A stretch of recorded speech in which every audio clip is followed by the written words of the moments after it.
Mesdames et messieurs, c'est l'heure de la castagne. Castagneurs, les bagarreurs, les chicaneurs. Castagneurs, les petits bagarreurs, salut à vous, mes potes. Castagneurs, castagneuses, bonjour, bienvenue à tous, vous êtes sur Castagne FM. Il est à ma gauche, il est bien habillé aujourd'hui. Toujours. Il a une petite barbe là, il n'a pas encore retrouvé le top. On m'a dit que ça m'allait très bien. Ouais, mais moi aussi, tu es beau. Non, mais on m'a dit, même je crois que c'était sur un post, sur les réseaux sociaux, on m'a dit, écoute, cette barbe de 3 jours te va très bien. C'est mon ami. Non, on n'a plus le droit, c'est terminé. On dit plus? Non, c'est fini, terminé. D'accord. On n'a plus le droit, on nous a interdit de dire mon pote Adri. Stop. Je coupe le micro. Mon pote Adri Castagne FM. Comment ça va, mon pote Adri de Castagne FM? Eh bien, écoute, ça va très bien. On est dimanche, il fait beau, et pour une fois, on enregistre sans stress. C'est cool de faire ça le week-end. C'est vrai, je trouve ça cool de faire ça le week-end. Je sais pas, moi j'ai une famille, j'ai des gens à voir, une vie sociale, tout ça, c'est mais moi compliqué en fait. J'ai pas tout ça, ça me permet de sortir de chez moi.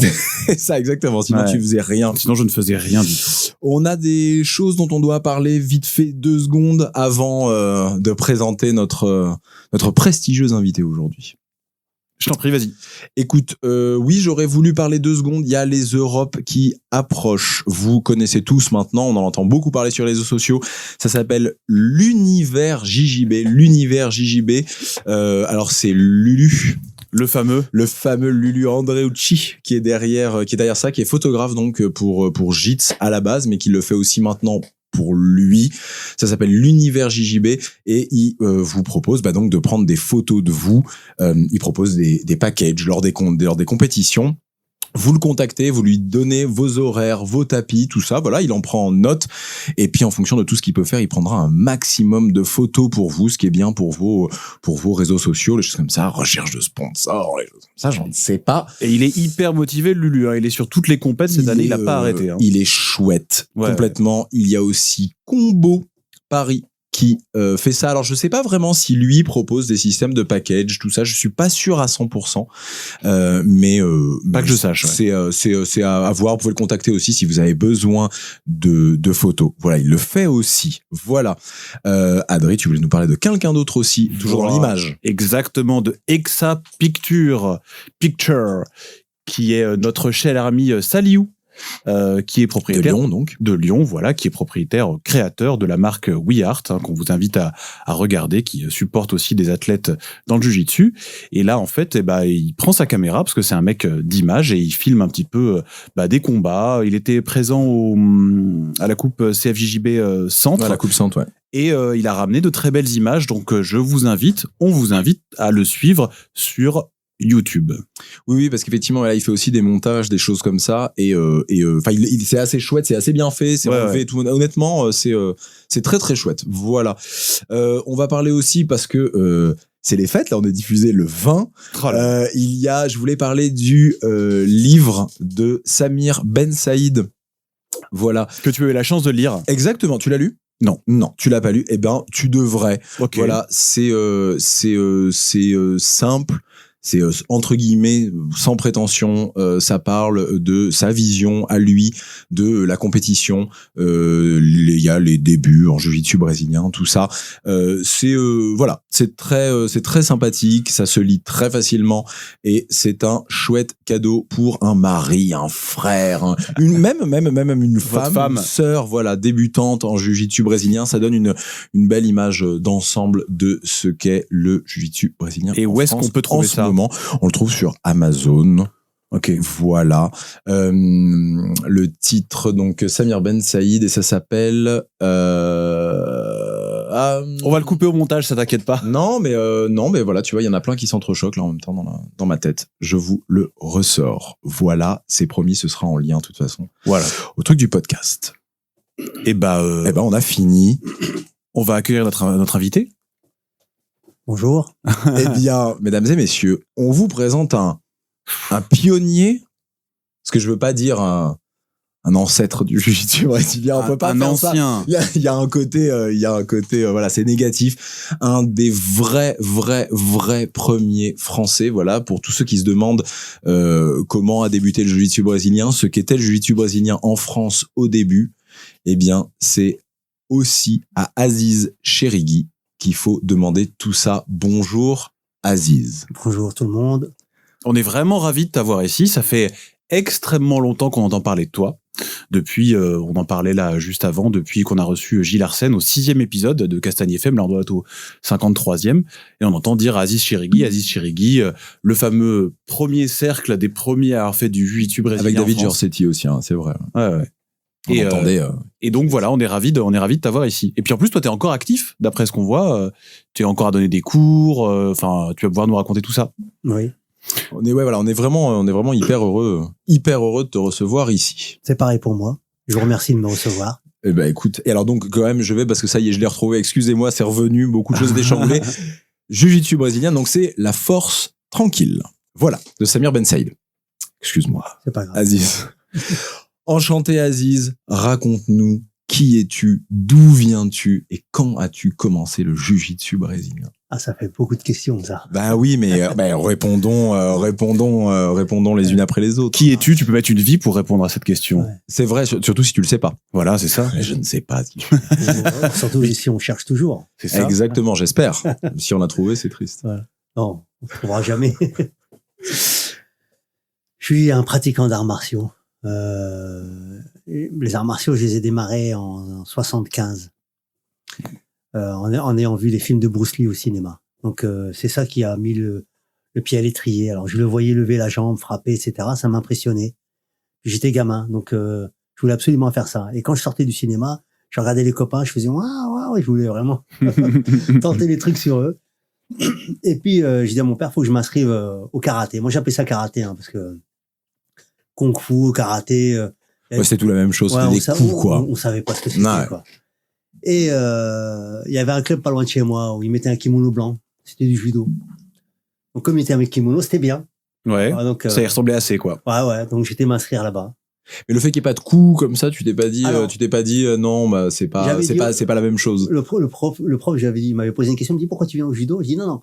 Moi je vais apprendre à frapper, mais en attendant je viens là. Finalement, je suis resté au judo très longtemps et je suis revenu encore au judo parce qu'il y a des choses encore à reprendre. Ceinture noire de judo. Oui. Il y a des choses à reprendre et tout, mais il y a des choses que je dois faire re-homologuer en France. Il y a des grades que je dois faire re-homologuer en France. Mon 6e dan, par exemple, en jiu-jitsu, je dois le faire re-homologuer. Pas le 4e dan de BJJ, mais le jiu-jitsu de la DJIF, quoi. Ah, mais de jiu-jitsu combat, donc c'est ça? Voilà, c'est ça. Et combien t'as de ceinture noire? Alors, en sambo, en judo, en jiu-jitsu, en karaté. Voilà. Ah, parce que t'as fini par faire du karaté. Puis 2e dan en karaté. Voilà.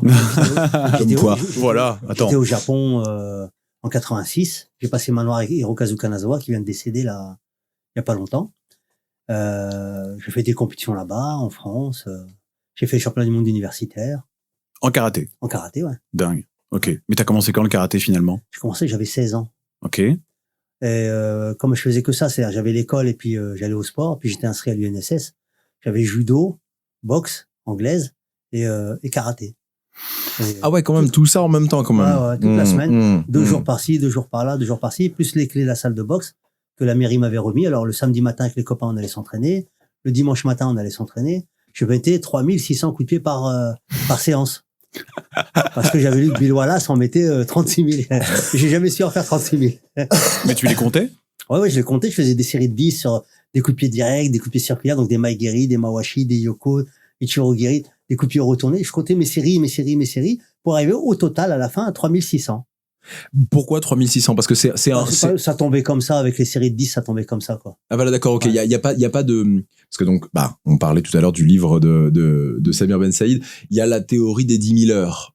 Et j'ai trouvé ça assez intéressant. Je me suis dit peut-être qu'il y avait la même chose, en fait, avec le nombre de coups de pied, en fait. C'est-à-dire que on devient professionnel dans ce qu'on fait, on devient un vrai professionnel dans ce qu'on fait à partir de 10 000 heures. Voilà. Scientifiquement, il y a une espèce de, une étude qui a été faite. On connaît son sujet par cœur, en fait, au bout de 10 000 heures de pratique. Oui, et dans l'idée, je rejoins ça, il y a pas de problème. J'ai pas encore lu son livre, mais 10 000 heures, ouais, c'est le minimum, quoi. C'est un minimum. Et là, 3600 coups de pied. 3600 par séance. Ah, par séance? Par séance. Putain. Ouais, moi, Et t'as fait ça t'avais longtemps 16 ans. Hein. J'ai fait ça jusqu'à l'âge de 30 ans à peu près. Ah, vraiment? Oui. Donc, t'as donné 15 ans de ta vie et tu t'as toujours fait 3-4 arts martiaux en même temps? 2, 3, ouais. Là, je suis au jiu-jitsu puis au judo. Voilà. Et la dernière fois, je suis allé faire un tour au karaté pour me réviser un peu avec eux, mais sans plus, quoi. J'ai pas les mêmes objectifs maintenant en karaté ou en judo qu'avant. Par contre, en judo, franchement, je suis retourné pour les compétitions vétérans. Ça m'intéresse, ça me... T'as quel âge aujourd'hui? 55 ans. D'accord. Ah, 55 ans. 55 Ok. ans. On se posait la question avant que t'arrives. Ouais. Et donc, combien de temps de jiu-jitsu brésilien? Depuis 1995. Ah. Donc, le vrai premier cercle. Le vrai premier cercle. Raconte-nous. Comment ça s'est passé? Comment t'es arrivé là? Moi, Alors, je vais juste te demander, Ouais. je suis un peu désolé, mais en fait, le micro te Ouais. suit pas. D'accord. Voilà. Ok. Super. Comme ça, là, on t'entend parfaitement. Donc, ce qui s'est passé, c'est que j'habitais Saint-Quentin, dans l'Aisne, là où je suis revenu maintenant habiter. Et il y avait un collègue qui avait un magasin de vidéos. Il me dit, j'ai une cassette avec des combats où tous les gens se rencontrent, karaté, boxe, jujitsu. C'est tout le temps la même histoire. Ouais, mais c'est ça. Hein. Ouais, c'est Ouais, fou. forcément. Ouais, cette Il y a- cassette. On n'avait pas d'internet, on n'avait pas de tout ça. Il me dit, à ton avis, c'est qui gagne? Alors, je prends quelques minutes à réfléchir. J'analyse les trucs. Bon, j'étais allé au Japon, j'ai vu Masayatsu Oyama, je dis, pour moi, c'est la boxe thaïlandaise.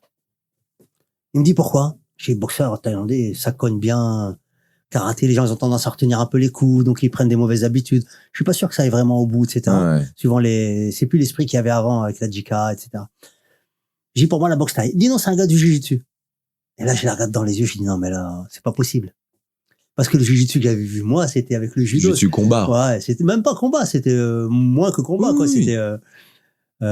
Il me dit, si, c'est un gars de jiu-jitsu. Il me dit, tiens, prends la cassette et regarde. Je prends la cassette, j'entre à la maison, je la mets. Je vois un gars qui fait du judo. Je vois pas le jiu-jitsu. J'ai pas les yeux pour voir le jiu-jitsu encore. C'est-à-dire, j'arrive pas à faire la différence. La seule chose qui m'a vraiment qui a été importante pour moi, c'était de comprendre le clinch à ce moment-là. Parce que faire du judo et faire du karaté, c'est bien. Mais comment on fait pour la liaison pour aller de la distance au corps à corps, sans prendre de coups ni rien? Et lui, il savait le faire, ça. Par contre, quand je le voyais aller au sol, ça, je l'ai appris au judo, ça. Je l'ai appris au judo. Bon, j'avais un prof qui s'appelait Jean-Louis Le Cerf, que je remercie beaucoup d'ailleurs. Lui, et puis les gens qui m'ont entouré quand j'étais gamin. Et on faisait une séance de sol, une séance debout, une séance combat. Donc, une séance au sol, j'en ai eu toute ma vie, en fait, une fois par semaine. Quand je suis arrivé au jiu-jitsu, j'étais pas déboussolé par ça. C'est marrant parce que j'avais la même chose aussi. J'ai fait du judo pendant quelques années, pendant pas mal d'années en fait même. Et il y avait effectivement des séances de sol. Et j'adorais faire du sol. C'était vraiment le truc. Mais il y a un truc dont j'arrive pas à me rappeler, et peut-être que je me trompe, c'est qu'en fait, il y avait un truc d'espèce de défense, mais j'arrive pas à me rappeler si je savais de quoi on se défendait.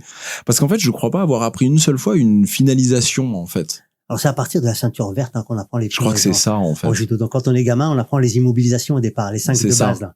Et il y a le truc des 5 secondes sur le dos. C'est ça, si je me rappelle bien. Et à partir du moment où on avait arrivé à maintenir 5 secondes ou 3 secondes ou je sais plus quoi, C'est c'est 20 celui qu'on secondes, avait non gagné. Non, c'était Non, 30 je- secondes avant. Ah ouais? Maintenant, c'est passé. Non, mais à nous, 20. à l'entraînement, je parle en tant qu'enfant, c'est ça que je veux dire. Peut-être 5 secondes enfant. peut-être. C'était un truc comme ça, je crois. Et on avait gagné quand on immobilisait la personne au sol, en fait. Ouais, mais...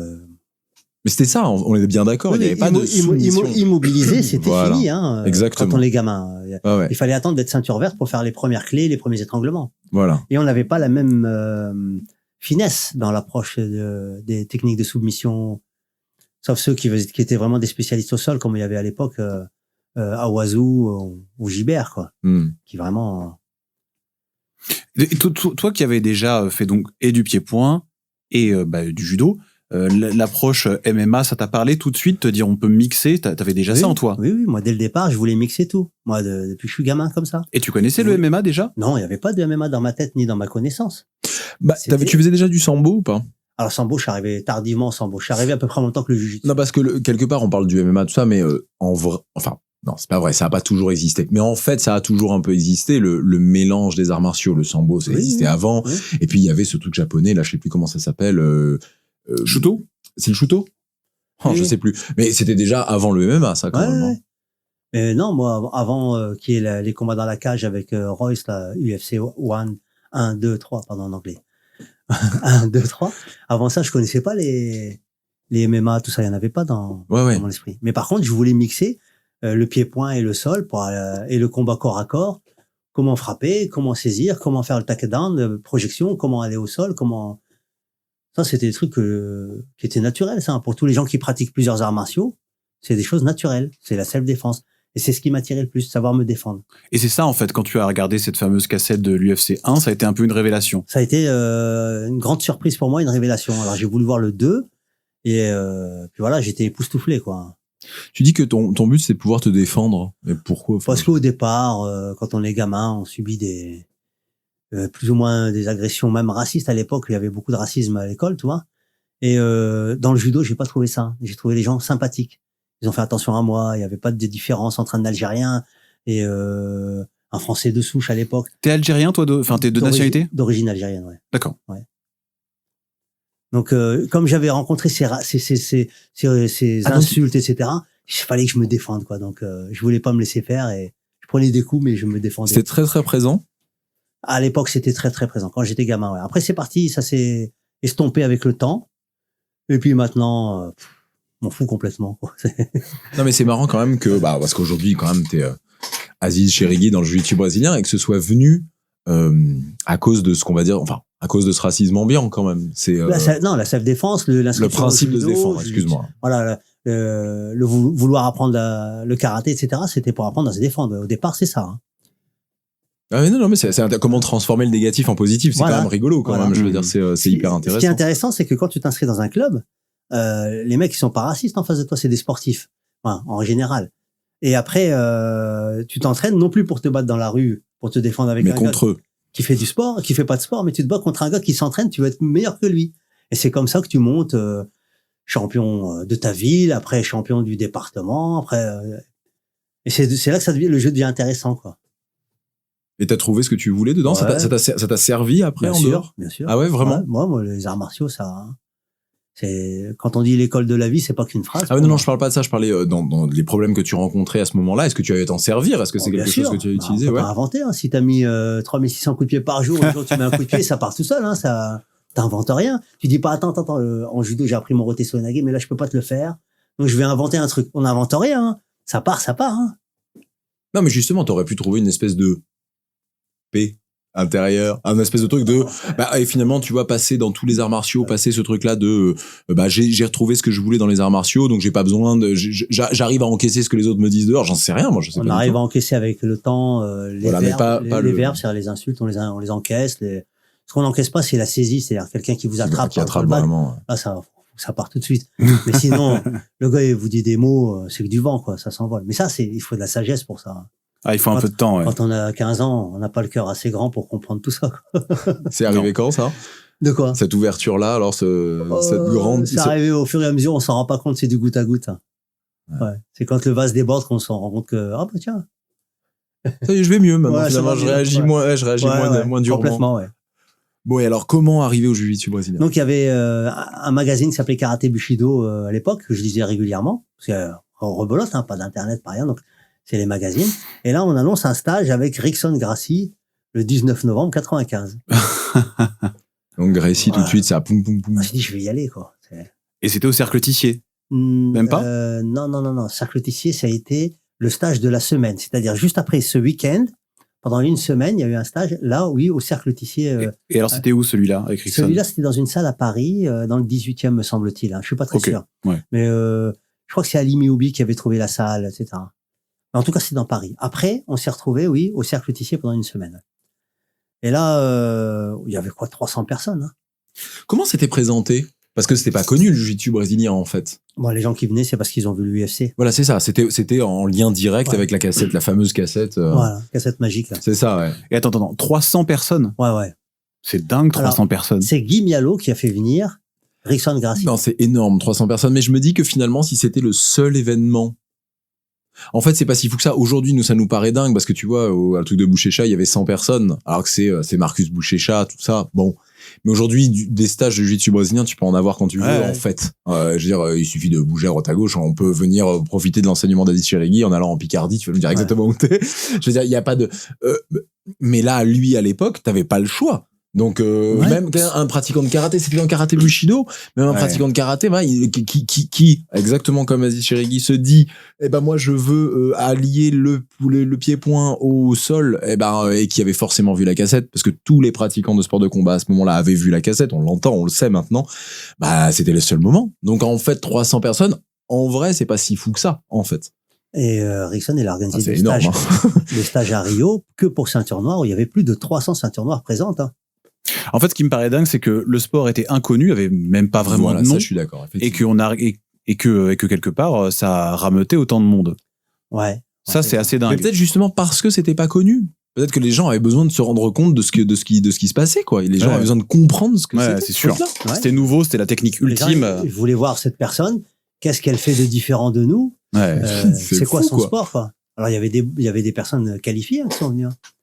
Des gens qui étaient très forts en judo, des gens, il y avait même un gars du JGN, là, qui était extrêmement fort en judo. Il a combattu avec Rickson à ce moment-là. Parce qu'après, il prenait une vingtaine de personnes, tu sais. Non. Si. Non, faut et il leur cassait la gueule, quoi. non, vas-y, dis-nous. Il prenait une vingtaine de personnes à la fin de la séance. Toi. Les mecs, ils font la queue, et puis il prend le premier, deuxième, troisième, quatrième, voilà. Puis il te dit, toi, je te fais un étranglement te prenant par le dos. Toi, je te fais une clé de bras. Toi, je te fais ça. Et il le faisait. Il fera ce qu'il a décidé de faire, ce qu'il a dit de faire avant. Il l'a fait sur les 20. Oui. Et après, moi, comme j'étais poids léger, il m'a mis Royler.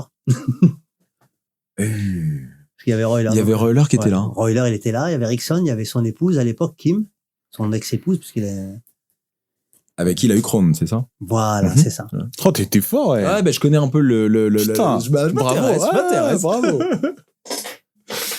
Et donc, toi, qu'est-ce que tu t'es dit quand tu as vu ça, ce gars qui prenait les 20 personnes d'affilée? Moi, j'ai dit, il faut qu'il combatte avec moi. C'est dans ma tête, j'étais naïf. Je dis, il y en a un, il va le battre et puis je vais me taper la honte. Je l'aurais pas battu moi, quoi. Tu doutais de rien quand même. Non, c'était assez. Je rigole tout seul, mais je vous dis la vérité parce que comme ça, on rigole tous. C'est que j'étais à l'ouest, quoi, carrément. Carrément à l'ouest. Et du coup, je m'en suis rendu compte, c'est au Cercle Tissier quand il était là pendant la semaine. J'ai fait un peu valer tout avec lui, ça, on se mettait dehors. Je dis, mais il me dit, vas-y, fais ce que t'as envie de faire. Donc bagarre, coup de poing, coup de pied. Valet tout dos. Sport, quoi. Ouais, non, bien sûr, mais viril un peu quand même. Et je lui dis, écoute, moi, mes coups de pied, si je te mets un coup de pied, tu sais, je vais te toucher. Parce que j'en ai fait 3600 par séance. Parce que aussi, j'étais classé j'avais été 20 heures de la Coupe de France en full contact. Ok, quand même. Parmi les jambes les plus rapides de France. Je dis, moi, je vais te mettre juste une pichenette, c'est bon. Et il a dit, vas-y. Il m'a dit, vas-y. Tu viens de dire ça à Rickson? Bah oui, mais. Moi, je le dis avec le cœur. Bien sûr, c'est drôle. C'est comme mes petits-enfants, quand ils me parlent, ils me disent, grand-père, je vais te battre à la course. Lui, il le dit avec son cœur, il croit qu'il va me battre. Ouais, mais c'est sûr, c'est le jeu. Donc, on a une naïveté, un manque de connaissances qui fait qu'on pense que, avec tout le passif qu'on a, on va réussir à faire ça. Et puis non, en réalité, j'ai levé la jambe une fois, deux fois, dans le ventre, parce qu'il a reculé à chaque fois. Puis quand il m'a rentré dedans, boum, j'étais au sol, il était à cheval sur moi. Évidemment. Ça a mis 2 secondes. Bah oui. On sait tous maintenant. Ouais. Mais il le fera encore aujourd'hui. Ouais, mais t'étais, ah ouais, vraiment. Oh, même aujourd'hui, il a torché un paquet. Oui, mais le truc, c'est que t'avais quand même un background de judo, donc quelque part, t'aurais pu. J'ai pas su mixer le tout, en fait. Il y avait une liaison à faire, et j'ai pas su faire la liaison de tout en même temps avant de découvrir. C'est exactement ce qu'enseigne le jiu-jitsu brésilien. Voilà. Et donc, une semaine chez Tissier. Après la semaine chez Tissier, c'était très intéressant parce que là, on a découvert les bases du jiu-jitsu. Et pendant une semaine, les mouvements qu'on a fait à chaque fois, moi, je les ai répétés jusqu'au prochain stage. Sauf que avant le prochain stage, donc ça, c'était en janvier, il y a eu février, c'était en novembre. Donc novembre 95, ok, on a fait le stage. Décembre 95, janvier 96, février 96, championnat du monde à Rio. En 3 mois? 3 mois, il y a eu. Et t'es parti au championnat du monde? Je suis parti au championnat du monde. Je crois, pour moi, il y avait 1 an entre la rencontre et le... Non. 1 an, ça a été la première Coupe de France qu'on a organisée à Saint-Quentin. C'est ce qu'ils nous racontaient. D'accord, voilà. Ok. Donc 3 mois, départ pour les championnats du monde. Départ pour les championnats du monde, donc c'est au volontariat, l'équipe de France volontaire. Ouais, c'est clair. Ça servait à quoi? 5 000 francs le billet d'avion, puis là-bas on a été hébergé quand même. On était hébergé, plus le breakfast. Parce que Rio voulait organiser les Jeux Olympiques, donc on avait l'hébergement gratuit et le petit déjeuner. Et là, on était 7 à partir ou 8. Et alors, il y avait qui? Alors, il y avait donc les organisateurs, déjà Guy Mialo et Christian Derval, qui est aujourd'hui décédé, Christian Derval. Il y avait Gilles Arsène, Gaël Coadic, Éric Lavigne, Éric Melin, et il y avait moi. Les 7 mercenaires. Voilà, je crois que j'ai oublié personne. Et Daniel Cognam. Voilà, 8. Voilà. Et alors, qu'est-ce que ça a donné? Alors, la première séance, d'abord, on était à Copacabana, tout. Après la première séance, on arrive chez Royler pour s'entraîner. Et là, chez Royler, on fait donc que tu connaissais quand même là. Oui, pour oui. J'avais tourné avec lui. Ça fait 8 minutes à peu près avec lui, avec aucun niveau en jiu-jitsu, quoi. Et chez Royler, on a fait une séance et après, il nous a séparés. Il nous a mis nous d'un côté dans une grande salle et puis les autres dans une grande salle. Entraînez-vous entre vous. Alors moi, j'ai dit, attends, on est 8 Français. Si pour s'entraîner entre nous, on serait resté en France. On est venu pour se mélanger avec vous. Donc j'en parle à Guy Mialo. Je dis, il faut nous trouver une salle où on se mélange avec les Brésiliens. Sinon, on perd notre argent, quoi. Et là, Carlos Gracie dit, venez chez moi. Donc il nous organise un minibus de Copacabana à Barata Tijuca et on partait et le matin et le soir en minibus pour s'entraîner pendant 15 jours. Il y avait l'élite mondiale. Il y avait 80 ceintures noires sur le tatami. Il y avait Yuki Naka, il y avait Remco Pardo, il y avait tous les champions de l'époque, quoi. Et là, c'était niveau ceinture blanche pure et dure pour vous. Alors, on a gardé nos ceintures de judo, machin, parce qu'on n'est pas encore bien on n'a pas encore bien compris c'était quoi le jiu-jitsu, toi. On arrive avec une ceinture noire et puis c'est peut-être lié aussi au fait que c'est le même kimono, parce que attention, les kimonos qu'il y avait en judo et en jiu-jitsu, c'est les mêmes kimonos. Ouais, bien sûr, il n'y avait pas encore les kimonos de jiu-jitsu brésiliens. Alors, ce qu'on appelle aujourd'hui les kimonos de jiu-jitsu brésiliens, c'est arrivé dans les années 2000. C'est Krugans qui a fait ça. Au départ, on avait les kimonos comme ça, là, avec la jupe et tout, ce qui était normal, et tout le monde l'avait. C'était que la ceinture qui, avec la bande rouge, séparait la ceinture de jiu-jitsu. Et donc là, on s'est entraîné pendant une semaine, on a fait ce qu'on savait faire, puis on a suivi les cours. Après, on a essayé d'aller à la musculation, on a essayé de courir le matin, on a augmenté notre rythme d'entraînement.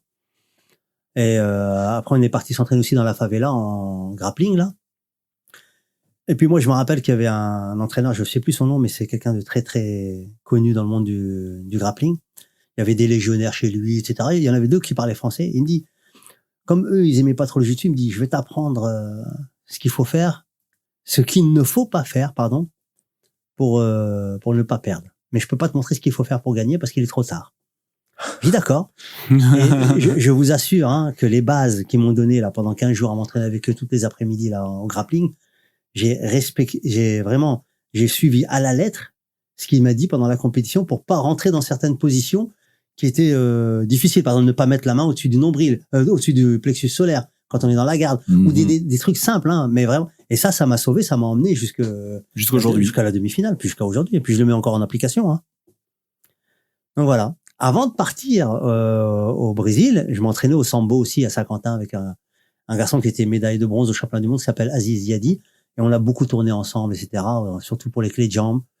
Mais j'ai pas pu en placer une seule de clé de jambes. Donc voilà. Par contre, je suis tombé en combat contre Kid Peligro.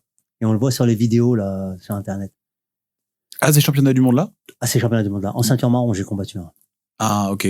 Mais et alors, combien de tours t'as passé? Comment ça s'est passé? Alors j'ai fait 1, 2, 3 combats, c'est tout. Ah, donc t'as passé 3 tours quand même? Oh, j'ai perdu après. Enfin 2 tours. J'ai perdu au point.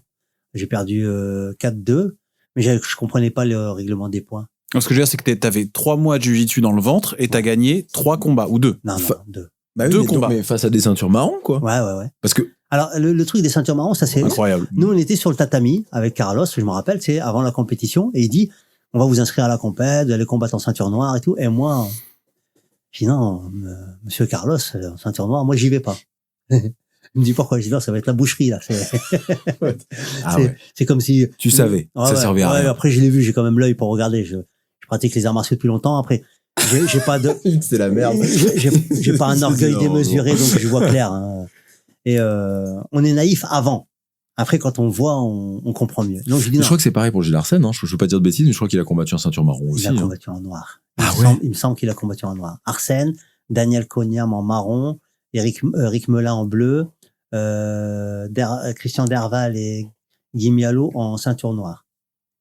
Et Éric Lavigne aussi en ceinture noire. Et de fait, ils sont devenus ceinture noire, en fait, à partir de là. Non. Non, ils sont rentrés en France. Non, Gilles Arsène, il a eu ses ceintures tout à fait normalement parce qu'il est rentré en bleu, tu te rappelles? Non. Il nous en parlait qu'il était rentré en bleu. Moi, quand je suis revenu, j'ai remis une blanche. J'ai remis une blanche et je suis retourné au Brésil et j'ai remis la blanche et j'ai dit, je recommence tout. Mais de toute façon, il n'y avait pas vraiment le choix. Non, il n'y a pas le choix. Quand on est censé, il n'y a pas le choix. C'est le jiu-jitsu brésilien, comme on dit, ça ment pas, c'est pas possible. Non, enfin, non. tu peux pas. Ou alors t'aurais gardé ta ceinture marron le temps d'avoir ta noire en partant de la blanche, ça aurait été la même chose en fait. Ça aurait été ridicule. Ça aurait été orgueilleux de ma part. Ça a été une. Qu'est-ce que ça t'a apporté comme expérience, ce premier championnat du monde? Parce qu'en plus, je crois que c'est le tout premier de l'histoire, non, 95. Oh, c'est magnifique, hein. Non, mais ça t'a pas, je sais pas, ça t'a pas fait peur. J'en sais rien. T'as quand même participé à un truc un peu extraordinaire, non? Ouais, à l'époque, est-ce que tu pouvais te rendre compte que ce serait extraordinaire et que ça prendrait cette ampleur, que ça deviendrait un truc aussi international? En vrai, participer à une compétition, je sais pas si il y avait moyen pour toi à l'époque de te rendre compte que t'écrivais quand même un passage de l'histoire du jiu-jitsu brésilien français et des arts martiaux parce que c'est vrai que c'était l'explosion du jiu-jitsu brésilien. Mais tu en avais conscience de ça? Non, ça on s'en rend pas compte. On vit l'instant présent. On peut pas savoir ce qui va se passer dans 10 ans. Qu'on va dire que c'est nous les pionniers, etc. Ça, on le sait pas, ça. Nous, on est content de se lancer dans l'arène et puis on y va. Mais j'avais confiance dans mon travail, dans ma préparation, dans mon judo. Je suis pas arrivé là-bas comme un manchot. Je veux dire, on arrive avec un minimum et se dit, bon, avec ça, qu'est-ce que je peux faire?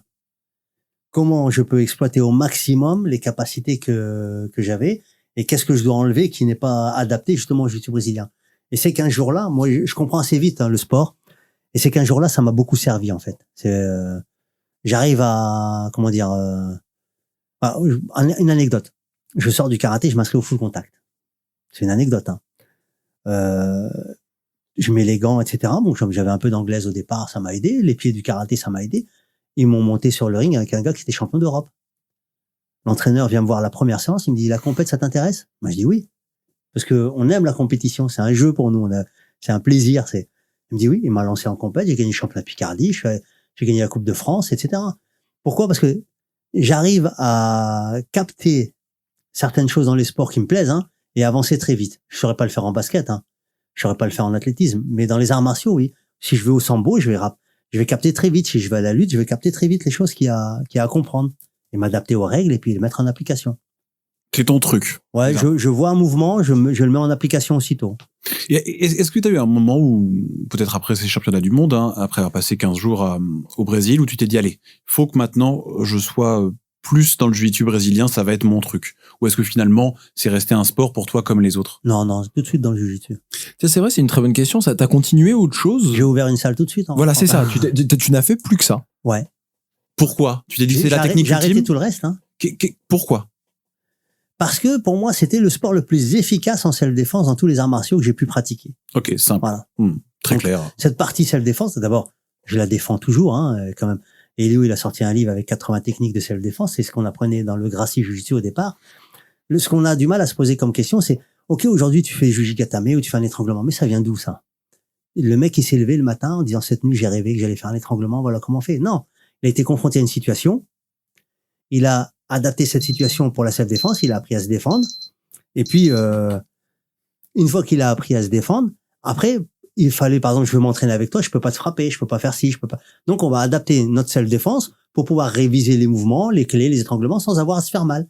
C'est comme ça que après le travail il s'est développé en projection et on travaille au sol sans mettre les coups, très peu de coups, ou des petites baffes. Mais au départ, c'est toujours été lié à la self-défense. Hein. Tiens, c'est un truc que tu abordes là, ça on en parle assez souvent avec David Giorsetti, en fait, des vrais débuts du jiu-jitsu brésilien. Ouais. Moi, il y a même quelques tournois maintenant qui existent qu'on appelle, c'est le grappling combat, c'est ça? Le début du jiu-jitsu brésilien, il y avait, alors pas des baffes, mais il y avait des coups, Si, des baffes, c'est des baffes, hein, je t'assure. paumes ouvertes. Il y Non, avait parce que c'est tout le corps, c'est ça, il nous disait David, je crois il y avait tout le corps, hein, c'est ça. Ouais. Et c'est ça le début, en fait, du jiu-jitsu brésilien. Ça, il y a quand même pas grand monde qui le sait, au final, parce qu'aujourd'hui, on risque pas grand chose.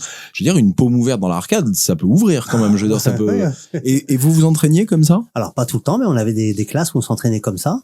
Et ce qui permet justement... C'était Fred Roca qui nous disait qu'il avait peur d'aller en cours parce qu'il savait qu'en face il y avait des Samuel Monin, des Mathieu Fischer et tout ça qui le cognaient. Ça modifie certaines positions. Quand on met un gars dans la garde, ouais. Les distances elles changent. Alors debout il y a 3 distances. D'accord? Il y a la distance éloignée, la distance moyenne et la distance rapprochée. Red line, green line, red line, green line. C'est-à-dire vert, pardon, quand on est loin. Donc là, le gars, il peut frapper, je suis trop loin. Rouge, on est bon. Rouge, on est bon, ça, je suis à la distance de poing ou de pied.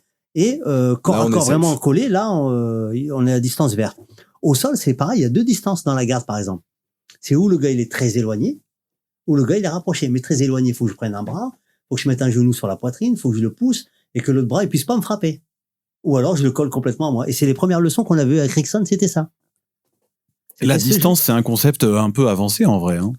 La distance dans le jiu-jitsu. C'est pas un truc simple à concevoir. Ouais, alors, au départ, il nous expliquait, voilà, collez-le parce que ceci, ou éloignez-vous parce que cela. Mais après, quand on fait du combat, jiu-jitsu sportif comme aujourd'hui, dans la garde, on s'en fiche que le gars, il peut nous mettre une droite ou qu'il peut nous mettre une baffe au visage. Donc, on tient plus compte de cette distance. Ça, faudrait peut-être pas l'oublier, à mon avis. Je pense qu'il devrait y avoir des cours dans les deux sens. C'est ce que j'allais dire. Tu en donnerais, de ce que je sais que tu en donnes pas, tu en donnerais des cours, justement, où il y a des coups?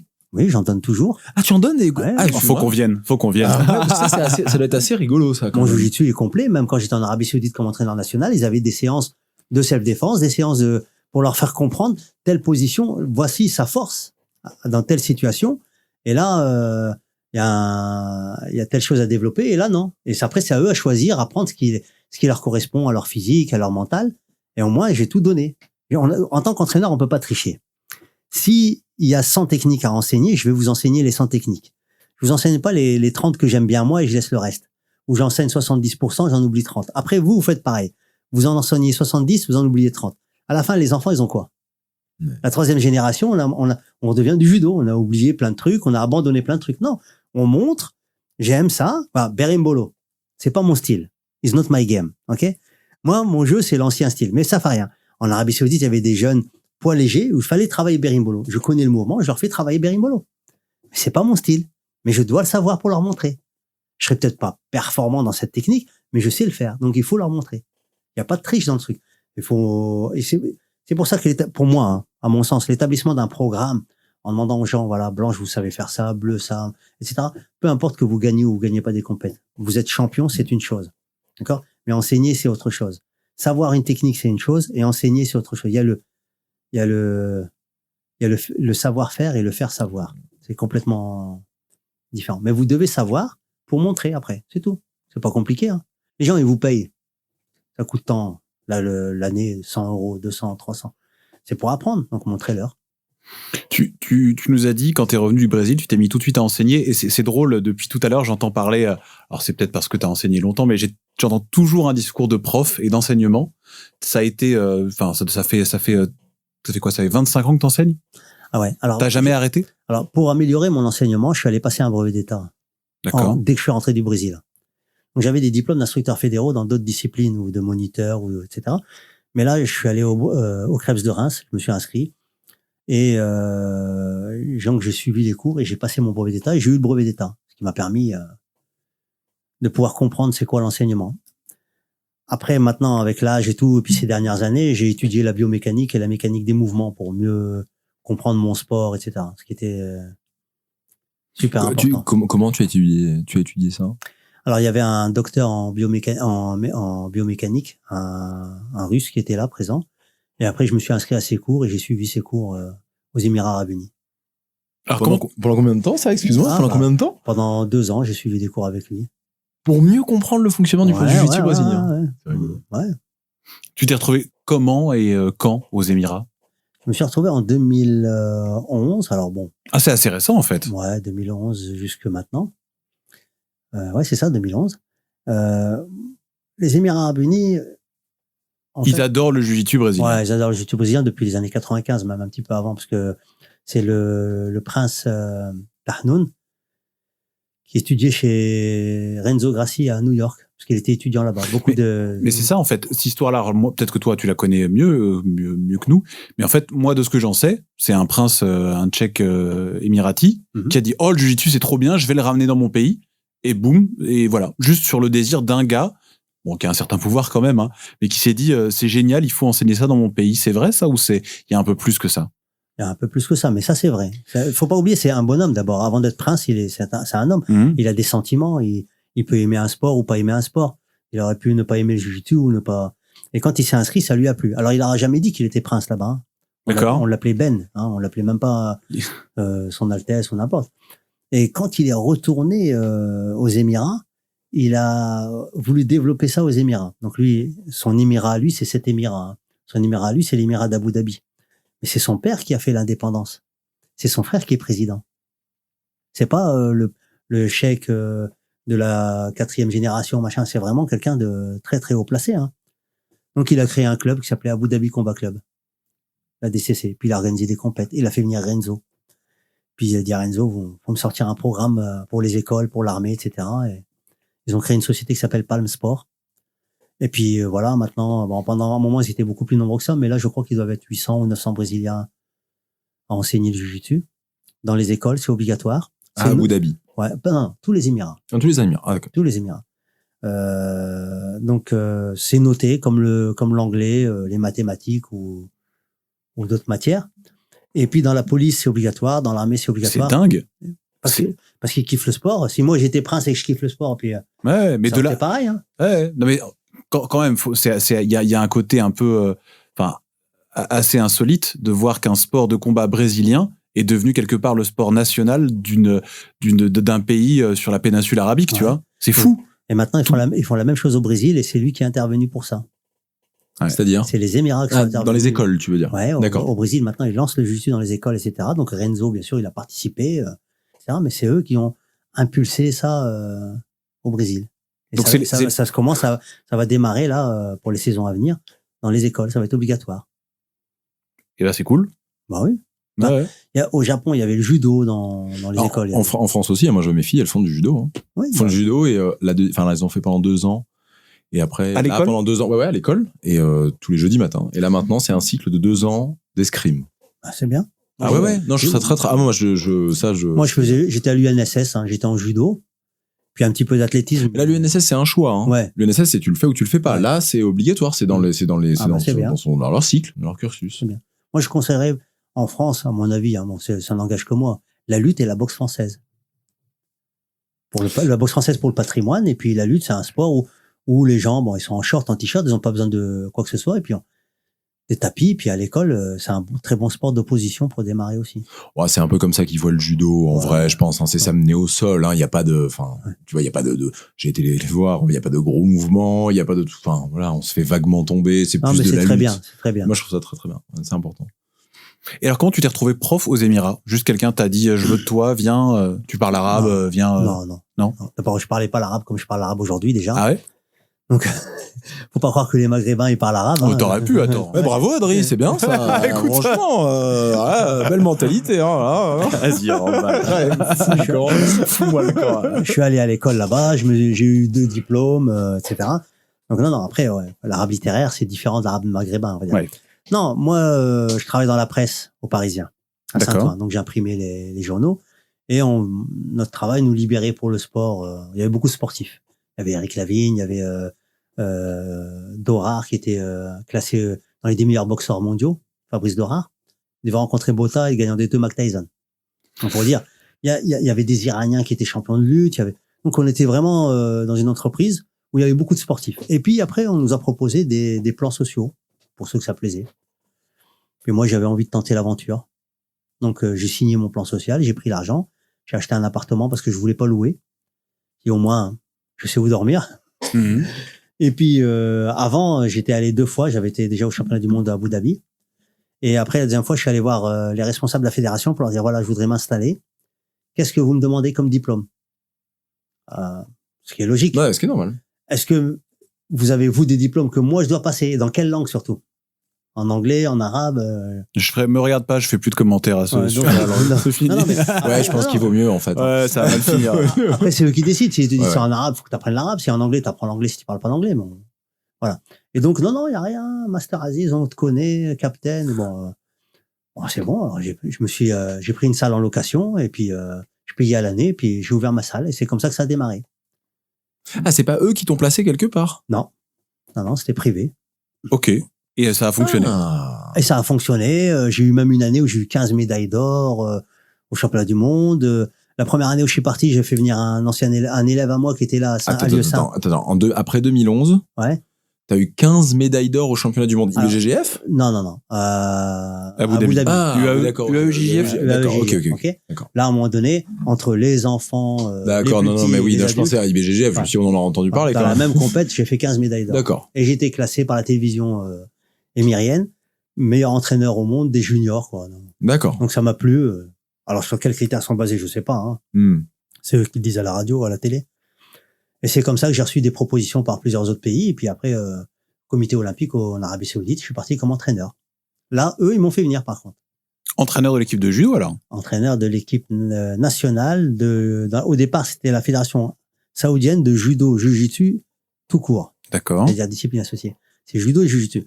Après, le prince, ils ont décidé de créer 30 nouvelles fédérations, dont fédération de MMA.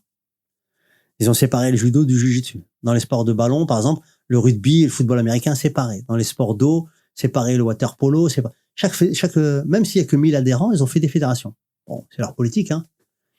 Et c'est comme ça qu'après moi, de fédération saoudienne de judo et jiu-jitsu, je me suis retrouvé entraîneur national. J'étais muté comme entraîneur national à la fédération saoudienne de jiu-jitsu. Et donc, tu as vécu en Arabie Saoudite aussi? J'ai vécu en Arabie Saoudite et j'intervenais avec le prof de judo pour les cours de Néo-ESA, pour l'équipe nationale de judo également. Pourquoi t'as arrêté tout ça, là? C'est grisant quand même, c'est génial d'être dans un sport, on va dire aujourd'hui encore en pleine expansion. Là, t'étais là-bas dans un milieu où il y a les moyens de t'aider à le développer encore plus. T'étais au cœur du truc. Alors, l'Arabie Saoudite, il faut pas que les moyens financiers, il faut les moyens humains également. Il faut la bonne mentalité. Je prends l'exemple où il y a un responsable qui me dit j'ai un magistère en sport. Très bien. On arrive à une phase, on est à 1 mois et demi de la compétition et je lui demande qu'est-ce qu'on fait là. On est dans le physique, on est dans le physiologique, on travaille en analytique, on fait quoi là? Il me dit je sais pas. Voilà. Ils veulent imposer des choses. Je voudrais que tu prennes cet athlète-là. On a fait des tests avant. Il a pas réussi ses tests. Il y avait 5 critères. Ok, vas-y, ouais. D'accord, il a pas réussi ses tests. Pourquoi je vais prendre cet athlète? Mais il manquait de cardio, il manquait de force. Il manquait de technique et ceinture blanche, il faut l'emmener aux Jeux asiatiques. Je dis, on peut pas l'emmener aux Jeux asiatiques. Hein. Faut au moins, on va dire, d'accord, l'Arabie Saoudite n'a pas un très grand niveau, mais il faut emmener au moins des ceintures bleues. D'accord? Je les ai emmenés de la 27e place aux Jeux asiatiques, au championnat d'Asie, de la 27e place à la 7e place. On était passé devant les Émirats. Maintenant, je suis reparti. Ils sont redescendus à la 27e place. Ils ont pas essayé de te retenir? Ils ont négocié un petit peu, mais c'est pour se trouver dans une prison dorée. Il y a des choses qui vont pas toujours très bien. Pourquoi? Ça veut dire quoi, ça? Ça veut dire que, par exemple, on avait le championnat du monde à Malmö. C'est un exemple. Hein. Je vais vous donner plusieurs exemples et si je donne tous les exemples, on s'arrête plus. Hein. On a le temps. Hein. C'est vrai, au final, bon. Bon, j'organise tout. J'envoie le courrier à la FFJDA. Je demande pour qu'on s'entraîne avec l'équipe de France à l'INSEP. Je demande des autorisations. J'appelle en France. J'appelle les entraîneurs nationaux. Je prépare tout mon programme. Pour les Saoudiens. Pour les Saoudiens. Débrouille-nous un visa, etc. Je demande à la Fédération française une lettre de convocation officielle pour faire les visas pour les Saoudiens. C'est pas mon rôle, hein, c'est le rôle du secrétaire. Donc, je leur débrouille tout ça. Tout est programmé, machin. Tout est affiché au tableau. Je leur donne les feuilles. Voilà, on arrive tel jour. On fait ça, on fait ça, on fait ça, on fait ça. On s'entraîne avec Michael Esco, etc. Tout est programmé. Très bien. Le jour où on prend l'avion, j'arrive à l'aéroport. La douane elle me dit tu passes pas. Je dis pourquoi je passe pas? Là-bas. Hein, là-bas. Je sors pas. Je ne sors pas du pays. Pourquoi? Il faut un document qui s'appelle Exit Re-Entry. En arabe, on appelle ça. C'est connu ça. Khourouj Jaouda, c'est-à-dire sortie, re-entrée. Mais t'es français. Mais tu peux être. Non mais je sais, je veux juste que tout le monde qu'on comprenne bien. T'es français. Oui, je suis français. On te dit non, tu ne sors pas d'un pays qui n'est pas le tien. Tu sors pas, non? Si tu n'as, étant donné que tu es salarié ici. Il faut que ton employé dise oui. Il faut que ton employé remplisse un document qui dise oui. Parce que si tu dois de l'argent, si tu dois un PV, si tu dois machin, au moins tu te sauves pas avec des dettes. Donc voilà, c'est ça. C'est ça la prison dorée.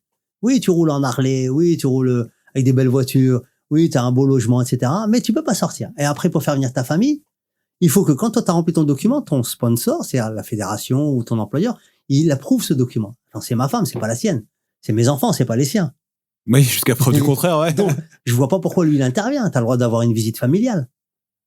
Donc ça a compliqué ta vie de tous les jours d'être là-bas? Ça a compliqué une partie de ma vie, ouais, ça a compliqué une partie de la vie, hein, pas toute la vie. C'est déjà quand même énorme, quand même, de se dire qu'on voit plus difficilement sa famille. T'es quand même loin, c'est pas à côté. Alors, ce qui était intéressant, c'est qu'au début, j'avais un visa multiple, c'est-à-dire je travaillais là-bas, mais je pouvais pas ouvrir de compte en banque. Mais par contre, tous les week-ends, je pouvais sortir. Il faut avoir une Iqama, c'est-à-dire une carte de résidence, pour pouvoir ouvrir un compte en banque, etc. Après, comme j'avais peur qu'on me gèle mon argent, comme ils l'ont fait pour un Britannique et tout, j'ai envoyé mon contrat de travail à ma banque, en fait, et puis j'ai signalé mon salaire. Donc, tu étais payé en France, en fait. Ouais, voilà. Tous les mois, je transférais mon salaire ici. J'ai dit, voilà, il arrive une bricole, je me retrouve pas encore à me plaindre et puis à pas s'en sortir, quoi. Et ça, ils t'ont laissé faire. Ça, il n'y a pas eu de souci. Non, ça, il n'y a pas eu de souci. Tous les mois, j'ai pu sortir. Voilà. De toute façon, on peut sortir même $10,000 à la douane sans avoir à faire de déclaration. Donc, il suffit de remplir un document. Et donc, c'est pour ça que tu t'es dit, non, là, ça y est, c'est. Non, après, j'étais arrivé au bout. J'étais saturé. On m'a proposé d'autres trucs pour l'armée, etc. Mais j'ai préféré faire un break, revenir un peu, retrouver mes enfants, mes petits-enfants, etc. Après, on verra dans un an. Là, on m'a rappelé. C'est pas sorti de ta tête, alors. On m'a rappelé pour l'année prochaine, on me demande de partir dans un autre endroit, etc. Je dis, je prends le temps de réfléchir. J'imagine bien qu'entre le salaire que tu dois te faire là en tant qu'instructeur et le salaire de là-bas, quand même, il y a un petit moment où ça fait réfléchir. Alors, il faut pas oublier non plus, quand on travaille là-bas, on cotise pas. Donc, il vaut mieux, à la limite, trouver une solution, se déclarer auto-entrepreneur ici et déclarer son argent ici pour pouvoir cotiser pour sa retraite. Sinon, il y a des gens. Oui, mais même le salaire n'est pas le même, quoi. Évidemment. Oui. Et après, quand il y a plus de retraite, comment on fait? Ah, ça. C'est encore autre chose. Ah non, mais c'est sûr qu'il faut faire les choses intelligemment. J'imagine, voilà. Après j'en sais rien, mais j'imagine quand même que tu gagnais vraiment bien ta vie là-bas, surtout en travaillant dans ce milieu-là, qui est très important pour eux. C'est ce que tu disais. On gagne moins que le football, hein, faut pas. Oui, non, mais évidemment. Mais ça permet quand même, j'imagine, ça permet quand même de mettre de côté, entre guillemets. J'ai fait embaucher beaucoup de monde aussi, hein, là-bas. Hein. Des gens d'ici, hein. Ah ouais? J'avais mis des annonces, il fallait tel type de personne, ou tel niveau, tel machin, l'anglais obligatoire. J'ai embauché des gens là-bas. Alors, aux Émirats, ils sont payés 3 000 € par mois, hein, les entraîneurs, tout simple. Bon, ce qui est pas la folie, voilà. Au final. Et puis, ils ont le logement. Ils ont le logement. Voilà, ouais. Il n'y a pas de logement à payer. Ils ont l'école de payer pour les enfants à 80%, etc., parce qu'il n'y a rien de gratuit, hein. Oui. C'est cher, la vie là-bas? Non, si on a le logement, c'est pas cher, la vie. On peut manger au restaurant tous les jours, c'est pas. Ah ouais? Oui, parce que il y a 80% de la population, elle est étrangère. Ils gagnent $300 par mois à construire les immeubles, hein, les Pakistanais. Donc, si les restaurants, les nourritures n'est pas adaptées à leur salaire, ils n'auront personne. Voilà. Donc, il y a les logements. Voilà. Il suffit d'avoir le logement. C'est une vie spéciale quand même. De toute façon, quand on part là-bas, on a le salaire, on a le logement. Et l'école des enfants. L'école des enfants. Et après, l'assurance, un billet d'avion aller-retour par an pour les vacances, pour entrer dans ton pays où tu as ton passeport. Tu donnes ton passeport français. Et quoi d'autre? Tu peux avoir la voiture, tu peux négocier des trucs en plus, quoi. Et là, actuellement, t'es où? T'es vers Saint-Quentin, c'est ça? Ouais, sur Saint-Quentin, ouais. Et là, t'as ton club que donc t'as réouvert ou? Non, on m'a demandé de venir parce que j'étais dans l'Aube et tout. On m'a dit, viens à Saint-Quentin, il y a des gens qui demandent et tout. Donc, j'ai revendu ma maison, j'en ai racheté une là-bas. Je me suis retrouvé à Saint-Quentin. Finalement, c'est pas tout à fait ce qu'on m'avait dit au départ. Donc, il y a un petit peu de galère. Pourquoi? Là, il y a des gens qui tiennent pas vraiment leurs promesses. On va t'aider pour ci, on va faire ça, on va faire ci. Mais bon, t'es tout seul à bouger. C'est une salle perso que tu as? Alors, c'est une salle de lutte. Voilà, c'est une salle municipale. Voilà, c'est une salle municipale. Ouais. Ok. Et donc là, ça fait ton club le club à quoi? À 8 mois, 6 mois? Le club a démarré en septembre, ouais. C'est ça se passe bien? Ça va, ça se passe bien, ouais. Il n'y a pas beaucoup de monde, mais ça se passe bien. On va venir, on va essayer de venir, on veut venir pour le cours avec des baffes. Ouais. Non? Si, moi je trouve ça très fun. Après, j'imagine que tu y vas pas. C'est éducatif. C'est ça, j'imagine que tu leur dis, allez les gars, on se marre comme des ouf. Fais des baffes éducatifs. C'est comme aux gosses, tu leur mets des baffes, c'est éducatif. Ça, c'est vrai. Excellente réflexion. Tu commences à partir de quel âge ce genre de cours-là? Alors, à partir de quel niveau surtout? Ouais, enfin moi là quand même c'est là. Moi je vois par exemple ma fille qui a 10 ans, c'est pas une question de niveau, ça m'embêterait quand même qu'à 10 ans, même si elle était ceinture, alors je sais pas, c'est grise, c'est ça la première, même si elle était, et après c'est quoi, c'est gris et blanc, c'est ça? Après c'est jaune. Bah ça m'embêterait un peu quand même de l'avoir à 10 ans mettre des tartes à ses enfin, je sais pas. Moi j'avais des enfants qui ont démarré à 5 ans. Et ils se mettaient des tartes. Non, à 10 ans, on leur faisait faire un petit peu de fighting system. C'est-à-dire on mettait les gants, on essayait de toucher avec des skin touches en fait très légères au niveau du corps. Mais c'est compliqué à 10 ans de leur faire comprendre ça. Non, on est à côté, faut être vraiment à côté et tout. Mais ils comprennent vite, ils sont intelligents, les enfants. Ouais, bien sûr. Ouais. Après, pas de coups dans le visage, on l'interdit, on leur dit, vous frappez-vous voilà. Si vous touchez 3 fois le ventre, t'as gagné. Comme ça, l'autre, il sait que. D'accord. Voilà. Après, trois touches légères dans le ventre. Ça veut dire que dans la réalité, peut-être ça serait 3 bonnes cacahuètes. Donc on estime que c'est suffisant, c'est bon, t'arrêtes. Pourquoi tu l'as laissé toucher là? Qu'est-ce qui s'est passé? Pourquoi t'as pas réussi à bloquer? Quel est le problème de ta distance? Quel est le problème de... Et on analyse et on travaille. Après, le mieux, c'est de le faire à partir des adolescents, ouais. Ouais, quand même, ouais. Ouais. Mais, pas blanche, hein. Pas blanche. Oui. Ou au moins 4e barrette, on va dire. Ouais, c'est ça, quand on arrive à la bleue, quoi, Ouais. en gros, c'est ça. Ouais.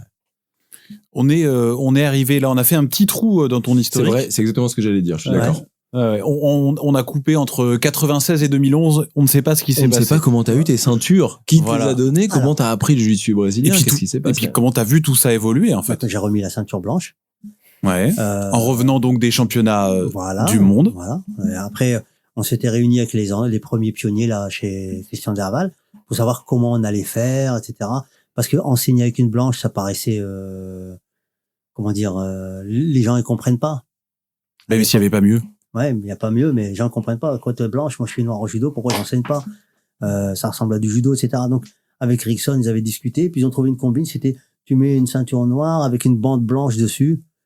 Et puis, finalement, ça me gavait la tête de tricher, etc. Donc, j'ai vraiment mis une blanche à mes entraînements. Après, quand j'ai passé la bleue, avec Mais là, tu donnais pas de cours, là. Si, je donnais des cours Ah, à aussi. Saint-Quentin. Les premiers clubs se sont ouverts, c'est le mien à Saint-Quentin. Christian Derval au Cercle Tissier. Attends, c'est une information intéressante ça. Toi, tout de suite, t'es retourné vivre à Saint-Quentin et t'as ouvert un club en face au Cercle Tissier. Enfin, face. On se comprend, mais le Cercle Tissier, qui est connu pour être une des premières places où le jiu-jitsu brésilien s'est diffusé, toi, t'avais ta salle à toi. Oui, en même temps. Oui, mais je pense que c'était plus un complément. À l'époque, il y avait pas de bagarre entre clubs. Et de toute façon, Non, tout le monde non. apprenait. J'imagine que vous alliez tous les uns chez les autres de manière à pouvoir vous entraîner. Non, mais ce que je veux dire, c'est que les premiers clubs sont hyper notables. Tu vois, t'avais chez David Giorsetti, t'avais Cercle Tissier, t'avais Montluçon. Il y avait Montluçon. Et t'avais donc Saint-Quentin. Enfin, c'est-à-dire que les 4-5 premières salles, c'était celles-ci. Ah. Ouais, c'est ça, les 4 premières salles, c'est ça. Par contre, il y avait quand même quelque chose, parce que c'est une anecdote, hein.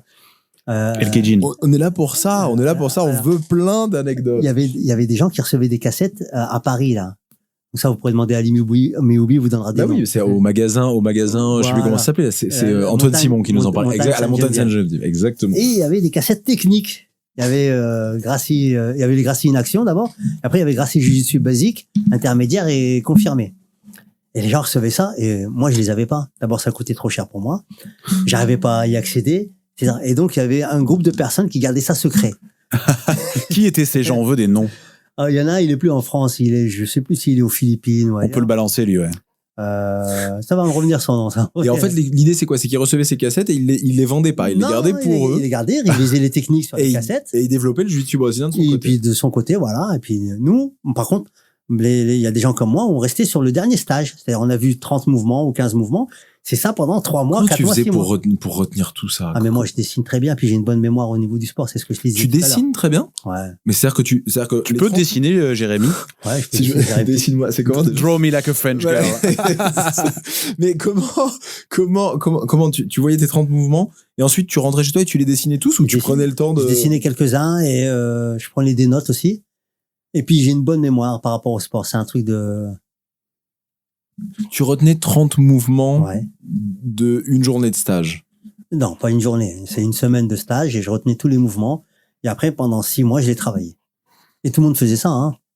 Bah, t'étais obligé à l'époque. Ouais. Le truc, c'est que si je te disais, mais t'imagines, si je te dis, t'as un cours tous les 3 mois, Oui, mais ce que je veux ton dire, c'est que cerveau est oui, mais focus ce que je pour veux dire, c'est que retenir. C'est un Voilà. choix. Genre, moi, tu me dirais ça demain. Ok, je te dirais, ok, super. Si Ok, j'en retiens ok, deux, super. Ok, j'en retiens 2, mais qu'est-ce que j'en ai à faire? Là, ça veut dire que quelque part, Aziz et donc, les pionniers, on va parler, vous saviez que vous alliez en faire votre vie.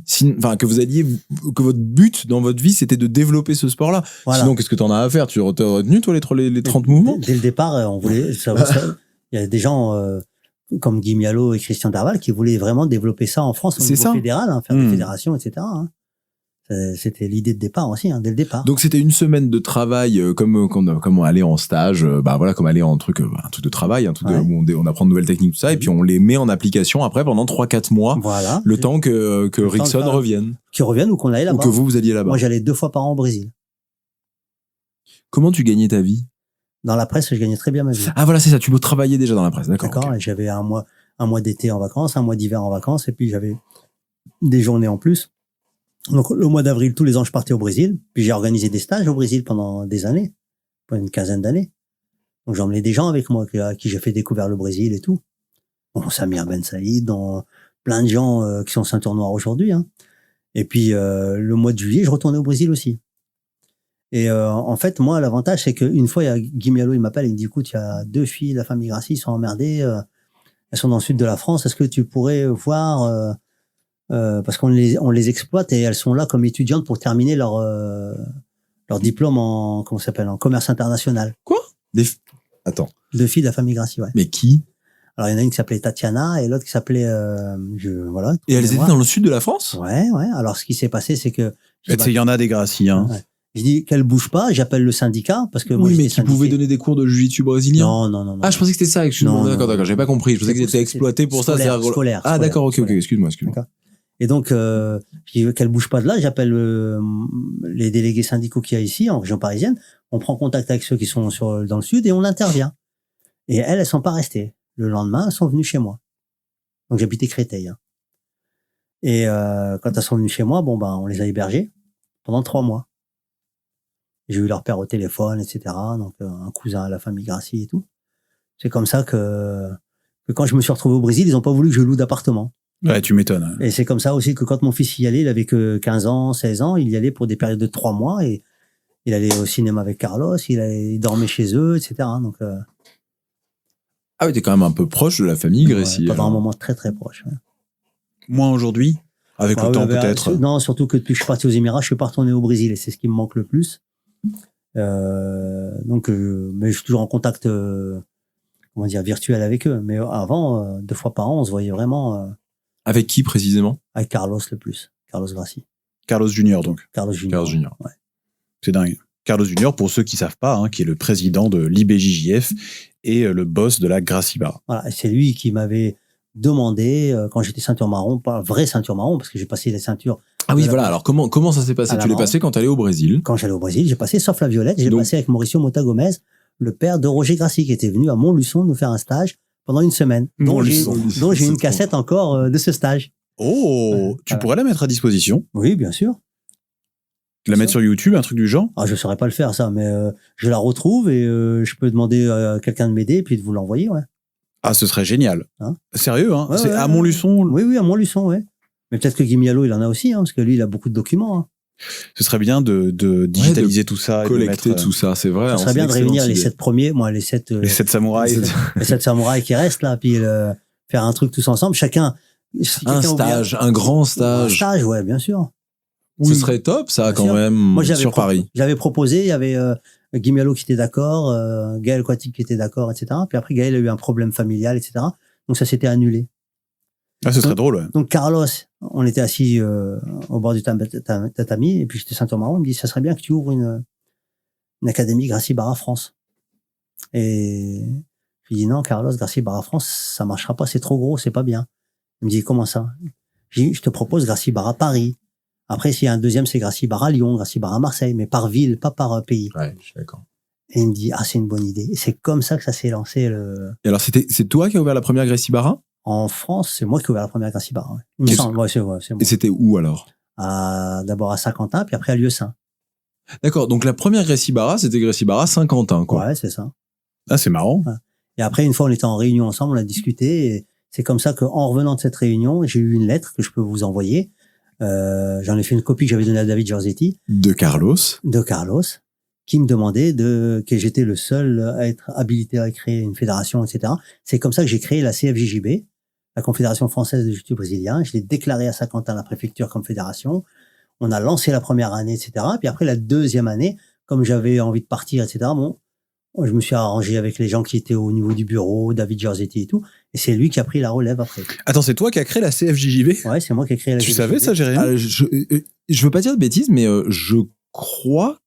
Je me demande si c'est pas Samir Ben Saïd qui nous l'a dit dans le podcast avec Samir. Je crois que c'est lui qui nous l'a dit. J'ai un document, je vous le donne. Oh bon, on te croit, là, sur parole. Là. Non, mais David, il vous le dira. De toute façon. Mais bien sûr, non, mais il nous le dira. Oui. Aucun problème. Ouais. Et c'était en quelle année, ça? Alors, ça, c'était dans les années 2000, 2005 peut-être. Voilà, une création de la CFJJB. Ouais, faudrait que je regarde la date qu'il y a sur le courrier. Je regarderai la date sur le courrier. Ah, c'est drôle. Ouais.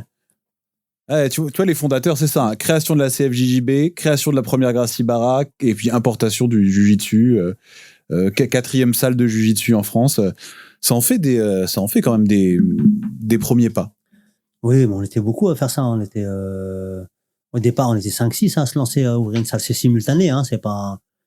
Je pense pas qu'on puisse dire que telle salle est vraiment la première et tout. Alors ça se joue à l'heure, quoi. Je veux dire. Ouais, c'est ça, ou au jour de disponibilité voilà. avant, bien sûr. À quel moment t'as senti que c'était quelque chose? Parce qu'au début, de ce qu'on en a des témoignages, c'était juste, bon non, on était là, on kiffait, on se posait pas la question, on trouvait qu'on avait une belle technique, mais on se disait pas que ça deviendrait quelque chose comme aujourd'hui. C'est quoi le moment où tu t'es dit, ah, quand même, là, le jiu-jitsu, on commence à le voir un peu à droite, à gauche, je sens que j'ai une expérience, disons, maintenant importante.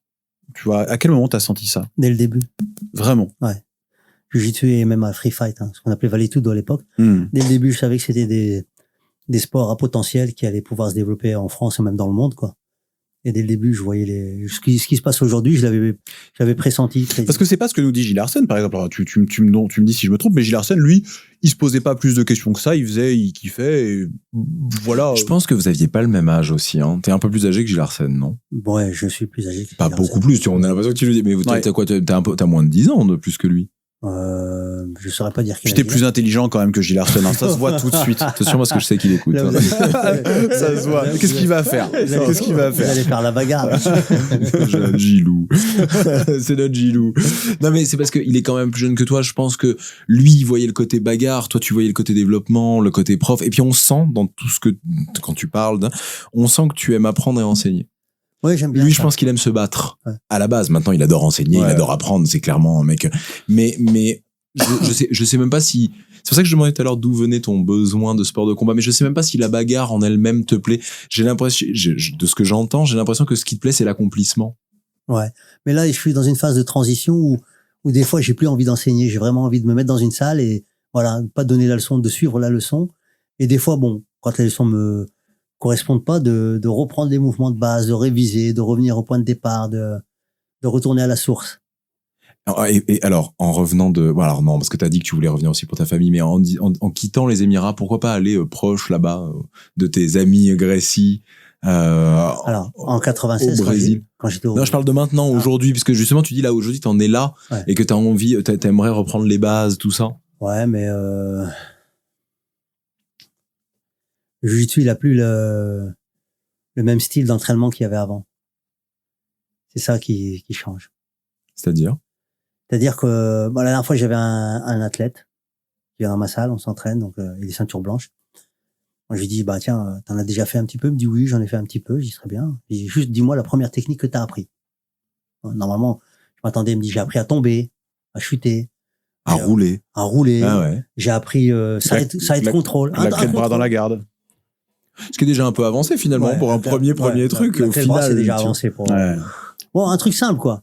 Il me dit garde de la riva. Oh, je dis garde de la riva première séance. Je dis mais garde fermée, c'est la première. La première, ce serait la garde fermée à mon avis. Et puis après derrière la garde papillon. Après seulement la garde spider, c'est-à-dire araignée. Bon, c'est les 3 premières gardes. Après seulement après quand t'es bleu, on peut voir de la riva, etc. J'ai pas compris pourquoi il avait vu ça. C'est là que on peut reprocher, par exemple, à certains enseignants de sauter certaines étapes. Tu serais pour, toi, là, cette vision un peu, alors je dis à l'américaine parce qu'une fois de plus, je l'ai vu là que là-bas, mais avec des cours ceinture blanche jusqu'à ceinture bleue, et ensuite tout mélanger de la bleue à la noire. Ouais, c'est pas mal. Ça se fait au Koweït déjà. Hein. C'est pour ça que je dis, c'est pour ça que j'ai bien précisé dès le début. Je dis États-Unis parce que c'est celle que je connais, où il y a de la blanche à la bleue, même si ça doit prendre 3 ans. Ouais. On est qu'entre blanches. Voilà, c'est ça. Et alors après on peut les mélanger avec les autres ceintures de temps en temps. Oui, mais il y a pas de combat, de choses comme ça en fait. Le cours technique doit rester au moins pour leur niveau.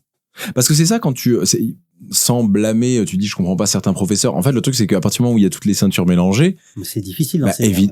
Oui, évidemment, parce que les ceintures marron, ils ont envie de voir des évolutions de la DLREVA. C'est normal. Il faut peut-être faire 2 cours. Peut-être. Après, on est dans des salles municipales, etc. C'est pas évident. Mais des séances d'1 heure, pas d'1 heure et demie. C'est ça. Le problème, c'est ça, c'est que mais sur une salle privée, C'est à la privée, on fait ce qu'on veut. Il faut le faire, en fait. Voilà. Pour toi, il faut le faire. Pour moi, je dis première heure que les débutants. Maintenant, un gradé vient dans le cours débutant, c'est pas un problème. Il révise la base avec eux. Il a peut-être besoin, il a peut-être envie. Deuxième cours, cours confirmé. Puis après, le troisième cours, s'il veut faire open, quoi. S'il veut faire combat. Parce que de mémoire, Adrien, tu m'arrêtes, peut-être Aziz aussi, mais comme ça faisait longtemps que t'étais pas là. Mais j'arrive pas à me rappeler un club où, alors on voit souvent BJJ Advanced, on voit débutants, tout ça. Mais et même là où on est aujourd'hui, enfin, c'est toujours des techniques de base, en fait. C'est très rare à trouver, je trouve, dans les académies. Pourtant, c'est le plus important. Oui, mais justement, c'est ça que je veux dire, parce que par exemple, il y a BJJ débutant, tout ça. Et même en allant dans un cours débutant, je me rappelle pas avoir vu de techniques de base, en fait. Ces techniques de base, je les ai vues par moi-même. C'est ça que je veux dire. Non, j'ai pas du tout la même expérience. Moi, j'en ai vu beaucoup. Tu as vu des techniques depuis la garde fermée? Ouais, très basique. Aujourd'hui, on fait un passage basique. Ciseaux. Voilà. Ciseaux 1, ciseaux 2. Genre un sweep hyper basique. Ouais. Le ciseau. Le ciseau, c'est le premier sweep qu'on va apprendre, le ciseau. Ah ouais. On fait ciseau. Oui. D'accord? Le deuxième ciseau, c'est quand le gars il écarte les genoux, on pousse le genou.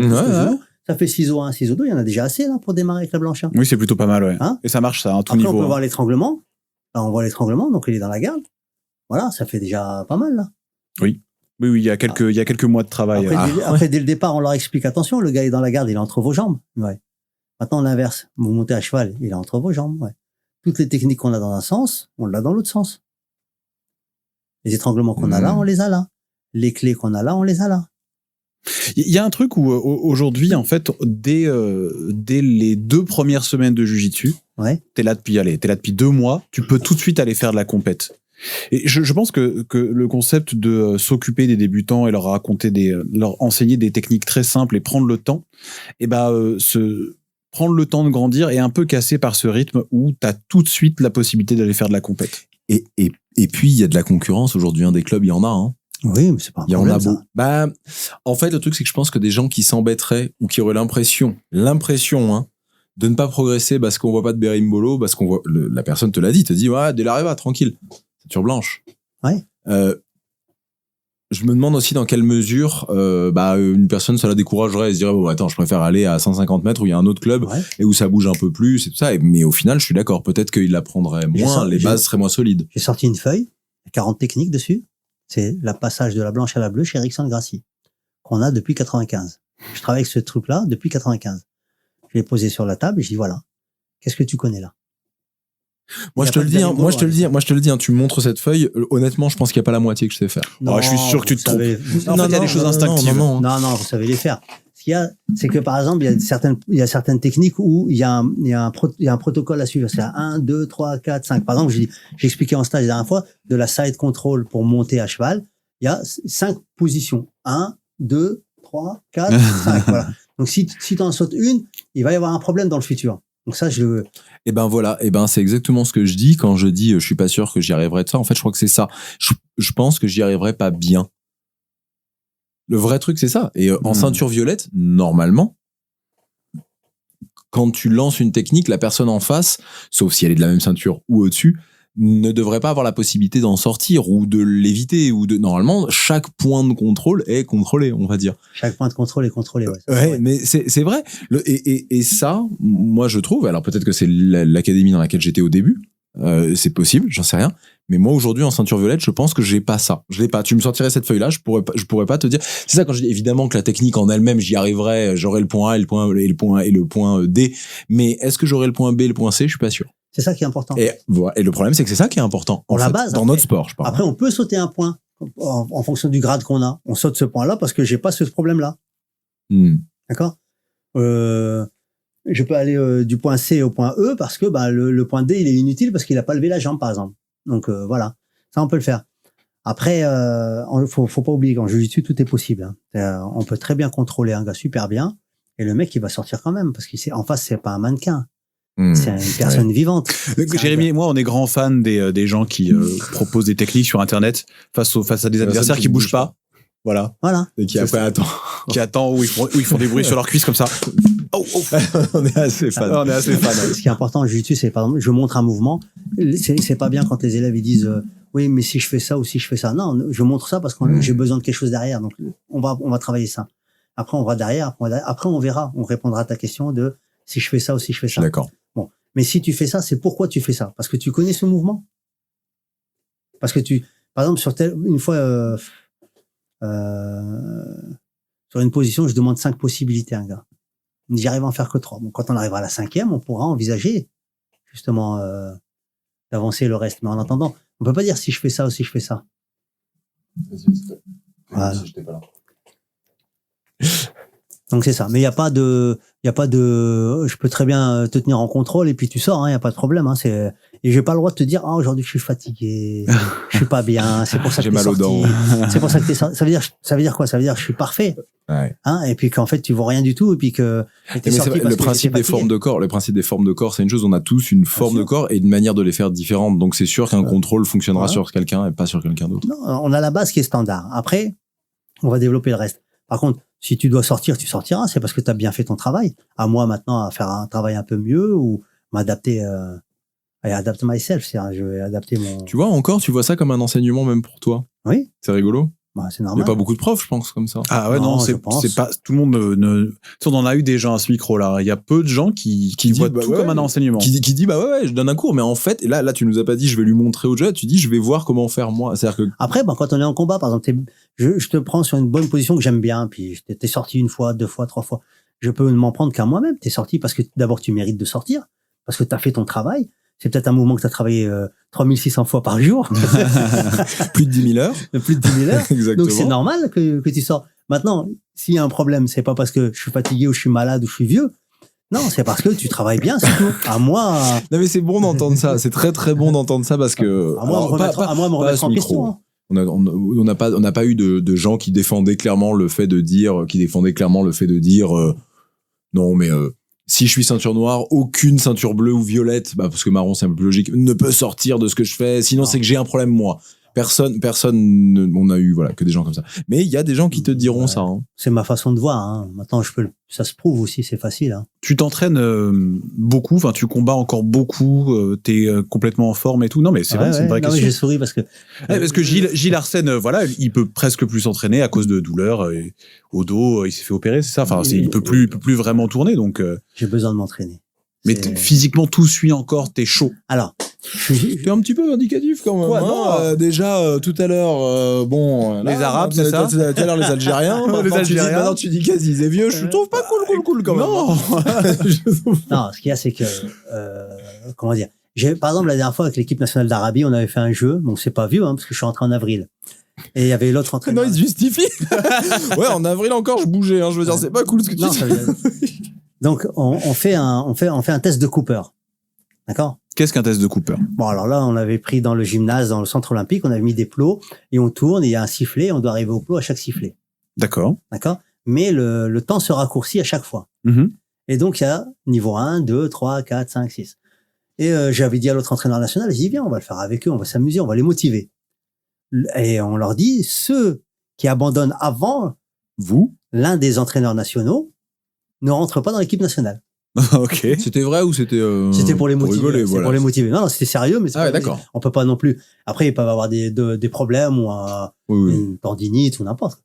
Et finalement, sur les 20 personnes qu'il y avait, il y en a que 2 qui étaient devant moi. Donc tu pètes la forme encore. Donc j'ai pété la forme là sur la course à pied, etc. Alors que je suis pas un coureur. Hein. Ouais. Donc j'arrive à faire 5 combats d'affilée, 5 combats de 10 minutes. Et t'as pas eu de grosses blessures dans ta carrière? J'ai eu des blessures, j'étais opéré des ménisques, les doigts ils sont de travers, l'oreille, le nez il a été cassé 6 fois. Vous voyez là. Ouais. C'est vrai, ça c'est quoi ça? Ah, ça c'est un élève, c'est quoi? C'est un élève. Ouais. Sérieux? Ah les bandits. Tu veux citer son nom? Tu veux l'humilier à l'antenne? Non. J'ai expliqué un mouvement et puis on l'a travaillé ensemble sur un exercice à thème. L'exercice à thème c'est très important. On prend un thème et on sort pas de ce thème. C'est pas la peine de déborder. Le thème c'est je te contrôle. Et là, j'avais voulu le contrôler que sur une seule épaule avec une seule main. Ah, vas-y, sors maintenant. Et on a travaillé. Il n'arrivait pas à sortir. Donc à la fin, il m'a mis un coup sans faire exprès. Donc voilà. Donc je mets toujours un protège-dents et je fais attention. Oui. Voilà. Bon, c'est des choses qui arrivent. On a tous eu des cocards, des trucs du genre. On a tous eu. C'est le jeu. Ouais. Donc toi, en fait, tu te sens encore en forme. Tu arrives encore à t'entraîner comme tu l'aimerais. J'ai moins de force physique qu'avant. Ouais. Par exemple, pendant une période aux Émirats, il y avait beaucoup de Russes avec qui je m'entraînais, même des gens très haut niveau, champions d'Europe de judo, etc. Quand je tenais le grip au niveau du manche, quand le gars il tire, je le tiens, là, il bouge pas. Hein. Vraiment, j'avais. Maintenant, des fois, les mecs ils me tirent le bras et je vois mon bras qui part comme ça. Donc, faut que j'adapte mon truc pour pas le laisser aller. Faut que je lâche pour prendre autre chose et puis je travaille différemment. Et donc, on sent que il y a une baisse de force physique. Bon, le nombre de pompes, ça reste à peu près. C'est pas une baisse, c'est une évolution. C'est une évolution. Voilà. Oh, c'est beau quand tu dis oui, ça. mais parce qu'on va pas dire, c'est triste de dire c'est une baisse, c'est une évolution. Tu fais ça, différemment. J'ai fait un test en pyramide au développé couché. Je fais 95 kilos 3 fois et 100 kilos une fois. Mais ça, c'est. Putain, j'ai jamais réussi à faire ça. Ça reste sur la barre. Pas pour moi, ça. Mais comment malgré tout, on perd de la force. On voit bien les jeunes sont plus rapides déjà, plus dynamiques. C'est l'expérience après qui va faire la différence. Qui va faire la différence. Quand il bouge, on sait où il va. Voilà. Quand il bouge, on sait où il va. Il faut que quand vous combattiez à deux, que je suis assis là, même si lui il me tourne le dos, je sais où elle est sa main. Ou alors combattre les yeux bandés pour s'habituer à travailler sans voir. Ouais. C'est quelque chose que tu fais, ça? Oui, souvent. J'ai beaucoup fait aux Émirats. Les yeux bandés. Ouais. Est-ce que c'est vraiment primordial de voir au Jiu-Jitsu? Vraiment? De voir? Ça donne, une information plus rapide au cerveau. Oui. Hein? Ouais. Mais c'est pas primordial. On peut franchement. Bah, si tu le travailles, oui, mais si tu le travailles pas, moi, j'ai besoin de voir, hein, quand même. Ah ouais? Ah, j'ai essayé une fois, ouais. Ben moi, tu vois, ça me pose pas de problème. C'est vrai que t'as des meilleurs réflexes et que des fois, bon, quand l'adversaire est loin, bah, t'es en galère, mais tant que tu tiens quelque chose, je trouve pas ça primordial de regarder. Attention, quand il tient quelque chose, tu sais où elle est sa main. Oui, mais donc, imagine le reste du corps. Quand il me tient le bras, par exemple, peut-être que j'ai pas besoin de lui tenir le bras parce que c'est lui qui me tient, donc c'est suffisant. Hein. Sa main, elle est fermée, son cerveau, il a décidé de fermer les doigts, donc je sais où elle est sa main, je peux travailler de l'autre côté. Non, mais quand on le voit bouger, on sait un peu où il va, donc on peut anticiper sur le truc. Tandis que quand on a les yeux bandés, on doit attendre le contact. Ouais, moi j'avais tourné avec un mec qui était quasiment aveugle au Brésil, et en gros il voyait rien, quoi. Il voyait quelques centimètres devant lui, et franchement il m'avait mis une branlée, c'était beau, tu vois. Je t'enverrai des vidéos. Ouais, franchement. Mais c'est cool. Tu verras. Quand je préparais les championnats d'Europe, je fais beaucoup ça. Ah, c'est une bonne technique d'entraînement. Ouais. C'est un plus. Ouais. Je me demande si on n'avait pas fait. Je crois que c'est Michael Abdullah qui nous faisait faire ça en début. Enfin bref, quand on s'entraînait de ce machin, je sais plus pourquoi il avait ramené ça. Je sais plus pourquoi il nous faisait faire ça. Effectivement, on faisait les yeux fermés. Voilà. Et c'est très difficile en fait même de les garder fermés les yeux. Je trouve en fait parce que t'as tout de suite envie d'ouvrir les yeux et regarder. J'ai vraiment moi j'ai une espèce d'appréhension comme ça. Je préfère. J'aurais besoin de voir. J'aurais du mal à me. T'as un exercice comme ça d'équilibre qui est terrifiant. Tu sais, c'est les exercices d'équilibre. Ouais. Où tu te mets juste sur une jambe, tu tends l'autre, tu tends le bras. Alors tant que t'as les yeux ouverts, quand t'es sur un tatami, donc c'est pas exactement. Parce que t'as tes repères, quoi. Mais en fait, non, mais ça va. T'as les yeux ouverts, tu tiens, t'es comme ça, t'es en position de Superman, la jambe machin. Et dès que tu fermes les yeux, tu tiens plus debout. Ah ouais, même sans prendre la position de Superman, juste décoller la jambe. Mais juste fermer les yeux, t'as plus d'équilibre. Alors quand on a les yeux ouverts, on a la ligne d'horizon. Ouais. Donc, quand on a la ligne d'horizon, on stabilise. Ouais. Ok. Au niveau des oreilles, etc. On stabilise tout et on sait comment tenir l'équilibre. Quand on ferme les yeux, on n'a plus la ligne d'horizon. C'est pour ça que les aveugles, même ils ont la tête en l'air, etc. Ils n'ont pas cette ligne d'horizon. Mais ils n'ont pas besoin. Ouais. Après, avec le temps, ils s'habituent. Mais nous, en tant que voyants, on en a besoin tout de suite. C'est ça, c'est l'assiette. C'est pour ça que je dis. C'est pour ça que je dis. Ok, tu dis on n'en a pas besoin. Déjà, est-ce que tu l'as fait beaucoup et est-ce que ça donnait quelque chose? Parce que l'idée, c'est quand même aussi que ça donne quelque chose, que tu arrives à placer les techniques, tout ça. Moi, très honnêtement, je pense que les yeux fermés, je pense que j'y arriverai pas. Non, faut essayer. Essaye, tu verras. Non mais oui, c'est parce que moi, je trouve ça hyper intéressant, mais c'est une habitude. Après, si tu l'as fait plein de fois, ça j'en sais rien. Moi, j'avoue que j'ai dû l'essayer une fois, je crois. Mais faut avoir l'habitude, quoi. Je veux dire, c'est marrant. Ok, je sais où est sa main. Mais comment est-ce que je sais où est l'autre? Comment est-ce que je sais où est son cou? En fait, on n'en est pas si sûr que ça. T'es obligé de toucher, tu vois. Ah, tu cherches, ouais. Ouais, non, mais c'est vrai, tu cherches, ouais. La main, elle est pas là, elle est là. Ah, tiens, hop, je la tiens. Mais lui, il va pas se laisser faire. Genre, attends, tiens, je te la donne. Enfin, je sais pas, mais t'as raison, il faut essayer. On sait dans quel sens il peut tourner. Oui, c'est vrai, ça, je suis d'accord. La position de la main, regarde, ta jambe et ton bras. D'accord? C'est la même chose, on va dire. Presque la même chose, d'accord? T'as un os principal. T'as une articulation et t'as deux os derrière. Ici, t'as le fémur, le genou, tibia péroné. Ok? Là, t'as l'humérus, l'articulation du coude et le radius cubitus. D'accord? Pourquoi la main, j'arrive à faire supination, pronation, c'est-à-dire je peux tourner ici, Ouais. D'accord. Et pas dans Et pas la jambe, alors qu'on a la même. Ah ouais, bien sûr. Alors, question. La hanche, la tête de la hanche, le. Hein, si tu tends ta jambe là, puis que tu veux faire un demi-tour, tu peux pas. Ah, on peut pas. Alors que là, tu peux. Ah si, on peut si on engage toute la hanche en fait. Même en engageant la hanche. Hein. Et alors pourquoi? Parce que ici, c'est fixe. Pardon, le poignet là, c'est fixe. Mais là, c'est pas fixe. Là, il se chevauche. Alors que là, tout est fixe. C'est fixe devant, derrière et ici aussi. D'accord. C'est ça qui se passe. Donc après, quand tu sais que c'est fixe, tu sais que pour tourner, il doit tourner le genou d'abord et la hanche ensuite. Et là, ça va lui permettre de bouger. Donc quand tu vas sentir ça, tu sais où il va partir. Et la main, c'est pareil. Quand il va tourner sa main ou quand il va être dans un sens, tu sais qu'il va partir. Comme pour la clé de bras sera toujours sur le petit doigt. Ouais, bien sûr. D'accord, on est d'accord. Mmh. Sur le pouce, il n'y en aura jamais. C'est pour ça que quand le gars il se fait prendre en clé, il va essayer de sortir là pour pouvoir plier dans l'autre sens. Mmh. La jambe, tu peux pas. Alors quand tu connais ce système de la biomécanique, tu sais après la mécanique des mouvements. Voilà, on peut tourner par ici, on peut tourner par ici, etc. Et la jambe, c'est pareil, le corps, c'est pareil. Voilà. Pour faire le pont, pour faire ou pas, tu as besoin de ta tête. Alors, est-ce que tu vas rentrer ici ou est-ce que tu vas rester droit? Et si je te plie ta colonne vertébrale un tout petit peu comme ça, en rotation, en posant le coude, est-ce que tu vas pouvoir faire ou pas? Est-ce que tu vas pouvoir décoller? Avec tes réflexions comme ça, t'as déjà inventé des techniques sur le moment? Un peu à la, comment il s'appelle, à la Eddie Bravo, là, qui a inventé le twister en compétition. Il y a bien un truc que je vous montrerai. Est-ce que c'est inventé? Est-ce que ça n'existait pas avant? Faut voir. Mais ouais, il y a un truc intéressant à montrer sur une sortie sur la position nord-sud que je vais pas donner de nom parce que c'est moi qui l'ai enseigné, mais je l'ai pas apprise. La Cherigui Plata. La Cherigui Escape. Okay. C'est pas mal comme nom. Hein? Tu fais des vidéos, des tutos, ce qu'on appelle des tutos, des choses comme ça sur YouTube. Tu t'étais actif sur les réseaux sociaux? Je suis très faible dans ça. Par intérêt, par âge, pour Adrien, parce qu'il est vieux, oui, il est vieux. C'est par manque de temps. Alors il y a deux choses. D'abord, il me faut du temps. Ouais. Il me faut du temps.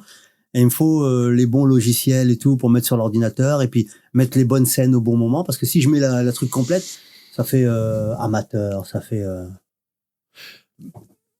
Il faut du temps. Il faudrait que le soir... Tu sais, il y a des trucs très simples. Hein. Je veux dire, si tu demandes à quelqu'un de juste filmer avec un téléphone et puis que tu connais la technique exactement que tu veux faire, en vrai, t'as besoin de la montrer 2 fois et si ça fait un 1 minute 20, les gens suivront 1 minute 20. Tu vois, il n'y a pas besoin de montage. Mm-hmm. C'est important quand même parce que tout ça c'est tu vois c'est la cassette UFC en fait. Ouais, c'est ça. Tout ça c'est la cassette UFC. C'est important que des gens comme toi le fassent parce qu'il y en a plein il y a beaucoup des jeunes et quand je dis jeunes c'est pas dans l'âge hein, je parle dans la pratique hein, qui dès la bleue violette font des tutos des choses comme ça et c'est super. C'est génial hein, c'est ce qui fait que le jiu-jitsu brésilien mais les fondations quand même c'est alors c'est pas toi mais c'est des gens comme toi quand même. Ah, tu me conseillerais de faire dans quoi? Dans Facebook, dans YouTube, dans YouTube. Tu fais les mêmes. Tu postes sur Facebook et sur YouTube la même chose, le même contenu. T'auras pas la même audience, mais ouais. Et c'est franchement, Jérémy a raison. Tu fais ça simplement. Ce qu'il faut, c'est que ce soit court. Voilà, moins d'1 minute. Non, ouais, 2 minutes. Mais les techniques de 10 minutes, non, c'est pas pour les débutants. Enfin, c'est pour un public qui recherche bien, en fait, qui va vraiment avoir une idée précise. Tu l'as dit tout à l'heure. Tu l'as pas dit avec ces mots-là, mais pour résumer, le jiu-jitsu brésilien d'aujourd'hui, c'est pas le tien. Ouais. Bon, c'est pas ça exactement que t'as dit, mais tu le comprends pas. Je sais plus comment t'as dit exactement. Le jiu-jitsu brésilien d'aujourd'hui, c'est pas le tien, c'est pas celui c'est pas celui que j'ai démarré. Voilà, c'est ça, c'est pas celui que tu as démarré. Ça pourrait, moi, je reste persuadé, vous nous direz, les petits castagneurs en commentaire. Je suis persuadé qu'il y a plein de gens qui aimeraient voir les premiers mouvements que t'as appris, peut-être, c'est très simple, je peux les montrer, c'est très très simple. Et c'est vraiment la base. Une fois, j'étais avec des Brésiliens, puis il y avait des Arabes qui étaient là s'entraîner aux Émirats. Et puis le Brésilien dit, oh, faut voir la base. Je dis au gars, j'y viens là. Il t'a dit, faut voir la base. Dis-moi la base qu'il t'a montré lui, c'est quoi? Il me dit, je sais pas. Dis-moi les 3 premiers mouvements que tu te rappelles. Il s'en rappelle pas. Non, je suis au prof, je dis, voilà. Tu te rappelles, toi, Jérémy, de tes premiers mouvements? Moi, je me souviens très bien de mon premier cours. Hein. Moi, c'était étranglement en position montée. Ouais. Voilà, c'est la première technique de jiu-jitsu que j'ai appris. Et la deuxième dont je me rappelle, c'était l'horloge. Donc, old school aussi. Ouais. Alors, moi, je crois que... Je vais pas dire de bêtises, mais je crois que c'était un sweep. C'était pas une finalisation. J'ai pas vu d'étranglement, j'ai pas vu de clé de bras, j'ai pas vu de choses comme ça. Ouais, je trouvais ça génial, quoi. La première fois que j'ai étranglé un mec, c'est là genre, ouais, trop bien. C'est hyper malin pour ton premier cours, pour quelqu'un qui est là pour un premier cours, de lui montrer ça. C'est facile, ouais. C'est magnifique, tu vois, un étranglement. Après, les étranglements, c'est pas toujours facile, mais une belle clé de bras, alors pas depuis la garde, parce que finalement, contrairement à ce qu'on pense, c'est compliqué, mais un juji depuis la montée ou quelque chose comme ça, on se sent surpuissant. C'est génial, quoi, je veux dire. Ouais. Je te montrerai une vidéo où j'ai fait passer la première barrette blanche à des 2 athlètes de chez moi, là-bas. Donc, tu verras ce qu'ils font pour la première. Il y a un tableau avec toutes les techniques sont écrites, etc. Puis ils révisent, hein. Il y a pas de triche, il y a pas d'embrouille. Voilà. Et après, si je fais passer des noirs, j'ai changé d'avis par rapport à ça. J'avais dit, quand je ferai passer des noirs, je ferai venir d'autres ceintures noires avec moi. On met 3 tables. À la judo, ouais, quoi. Mais séparées, 3 tables séparées avec nos feuilles, on note. Comme ça, il n'y a pas de copinage. Il n'y a pas, c'est mon élève, c'est mon copain, il va changer de club, machin, etc. Il n'y a pas d'intérêt. Voilà, il y a un boulot à faire. On est à 3, on prend la note moyenne, c'est bon, c'est pas bon, c'est tout. T'as donné beaucoup de ceintures noires dans ta carrière? 5, je crois. Seulement. C'est tout? C'est vraiment très peu? J'ai beaucoup voyagé, j'ai pas eu le temps. Ah, c'est pour ça? Si j'étais resté à Saint-Quentin dans le même club, je pense que je serais comme le club de Bordeaux, de Paris ou d'ailleurs. J'aurais certainement une 20aine de ceintures noires. Comment tu vois le passage de ceinture? Parce que c'est une question qui revient souvent et qui tient, enfin, les gens nous en parlent souvent, tout ça. On avait mis en commentaire sur le dernier podcast, quelqu'un qui avait marqué ces ceintures maintenant, c'est n'importe quoi, ou je sais pas quoi, faudra que je regarde. Ouais, c'était ça, ouais. C'est quelque chose comme ça. Et, parce que oui, tu parlais de copinage, tu parlais de besoin d'ouverture d'autres clubs. Donc il y a beaucoup de gens qui placent comme ça. Comment tu vois toi ça aujourd'hui? Alors moi, bon, ça a évolué, hein, c'est parti dans tous les sens. Hein. Mais toi, parce que ce que je veux dire par là, c'est que pour que tout le monde comprenne bien, parce qu'on insiste sur ça. Toi, à l'époque, quand tu avais tes ceintures, c'était soit il fallait que tu attendes que quelqu'un vienne, ce qui arrive pas tous les 4 matins, soit que toi tu t'organises pour aller t'entraîner au moins 1, 2 fois, 3 fois dans l'année, dans le même endroit. Au Brésil, il y avait autre chose que juste s'arranger avec sa femme pour être sûr de pouvoir aller s'entraîner au moins 3 fois par semaine. Il y avait carrément autre chose. Ouais, ben moi, j'ai dormi 10 mois dans une salle de sport sans rentrer à la maison. Hein. Mais tu vois, voilà ce que c'était. Tu vois un bande de petits privilégiés là. Hein. Tu vois ce que je veux dire, c'est que comment c'était la guerre pour avoir une ceinture. La guerre. J'ai pleuré, j'ai vomi. C'est sûr. J'avais mal au ventre, j'avais peur, j'avais les tripes, tout. Et en plus, l'ancienne école, c'est-à-dire quand tu vas t'entraîner, tu n'oses pas demander à ton prof quand est-ce que je passe la ceinture. C'était honteux. C'est ça, c'est-à-dire que tu te déplaçais jusqu'au Brésil. Tu t'entraînes et tu sais pas ce qui va arriver. Tu l'as, c'est bien, tu l'as pas. Faut revenir l'an prochain. Ouais, c'est tout. T'as rien à dire. Cherche qu'est-ce qui va pas. Il y a eu des fois, t'étais déçu. Non, pas déçu. Non, pas déçu. Si je suis déçu, je m'en prends qu'à moi-même parce que faut que je me remette en question, c'est tout. T'as vraiment toujours pensé ça? Oui. Ok. Ouais. T'as toujours eu cet esprit-là. Le problème, il vient pas que des autres, quoi. Le problème, peut-être, c'est, surtout au niveau du sport, c'est mon corps, hein, c'est pas ton corps, hein, donc c'est moi qui le manipule. Qu'est-ce qui va pas? Ouais, bien sûr, t'as raison. Ah, c'est beau d'arriver à penser comme ça, vraiment. Enfin, je sais pas si t'as fait beaucoup de compétitions. On en a pas trop parlé. Si, j'en ai fait beaucoup. Enfin, vraiment. Rien qu'en jiu-jitsu. C'est beau d'arriver à penser comme ça quand on est compétiteur. J'ai gagné plus de 300 et quelques médailles à la maison. Médailles et coupes. Et en jiu-jitsu, j'ai fait 2 fois champion du monde en ceinture noire et 7 fois champion d'Europe. 2 fois champion du monde en ceinture noire? Ouais, une fois aux Émirats Arabes Unis et en pro et une fois au Brésil. La finale contre Paulo Sergio, qui entraîne ici en France. Là. Ouais. Sur quel fédé? IBJJF pour le Brésil. Ah ouais? En master, hein. Oui, enfin... Contre Paulo Sergio? T'avais ton âge. Drôle. Il était déjà en France? Oui, il était déjà en France. Et vous êtes retrouvés en finale là-bas? Oui, la veille, on a même discuté ensemble, on était au restaurant, on a discuté ensemble et tout. Enfin, c'est une très bonne personne, il y a pas... la compétition sur le tatami, c'est le tatami, après c'est... Bien sûr, ouais. À l'extérieur... T'as gagné au championnat du monde, au final du championnat du monde contre Paulo Sergio. Ouais. C'était quand? 2005. Ah oui, donc t'es un vrai compétiteur. Ouais. Même là, j'ai envie d'aller en compète. Je suis allé en compète de judo la dernière fois. Est-ce que Paulo Sergio, lui, continue à la compète? Ah oui, il avait arrêté un moment, il avait un peu mal au dos, je crois.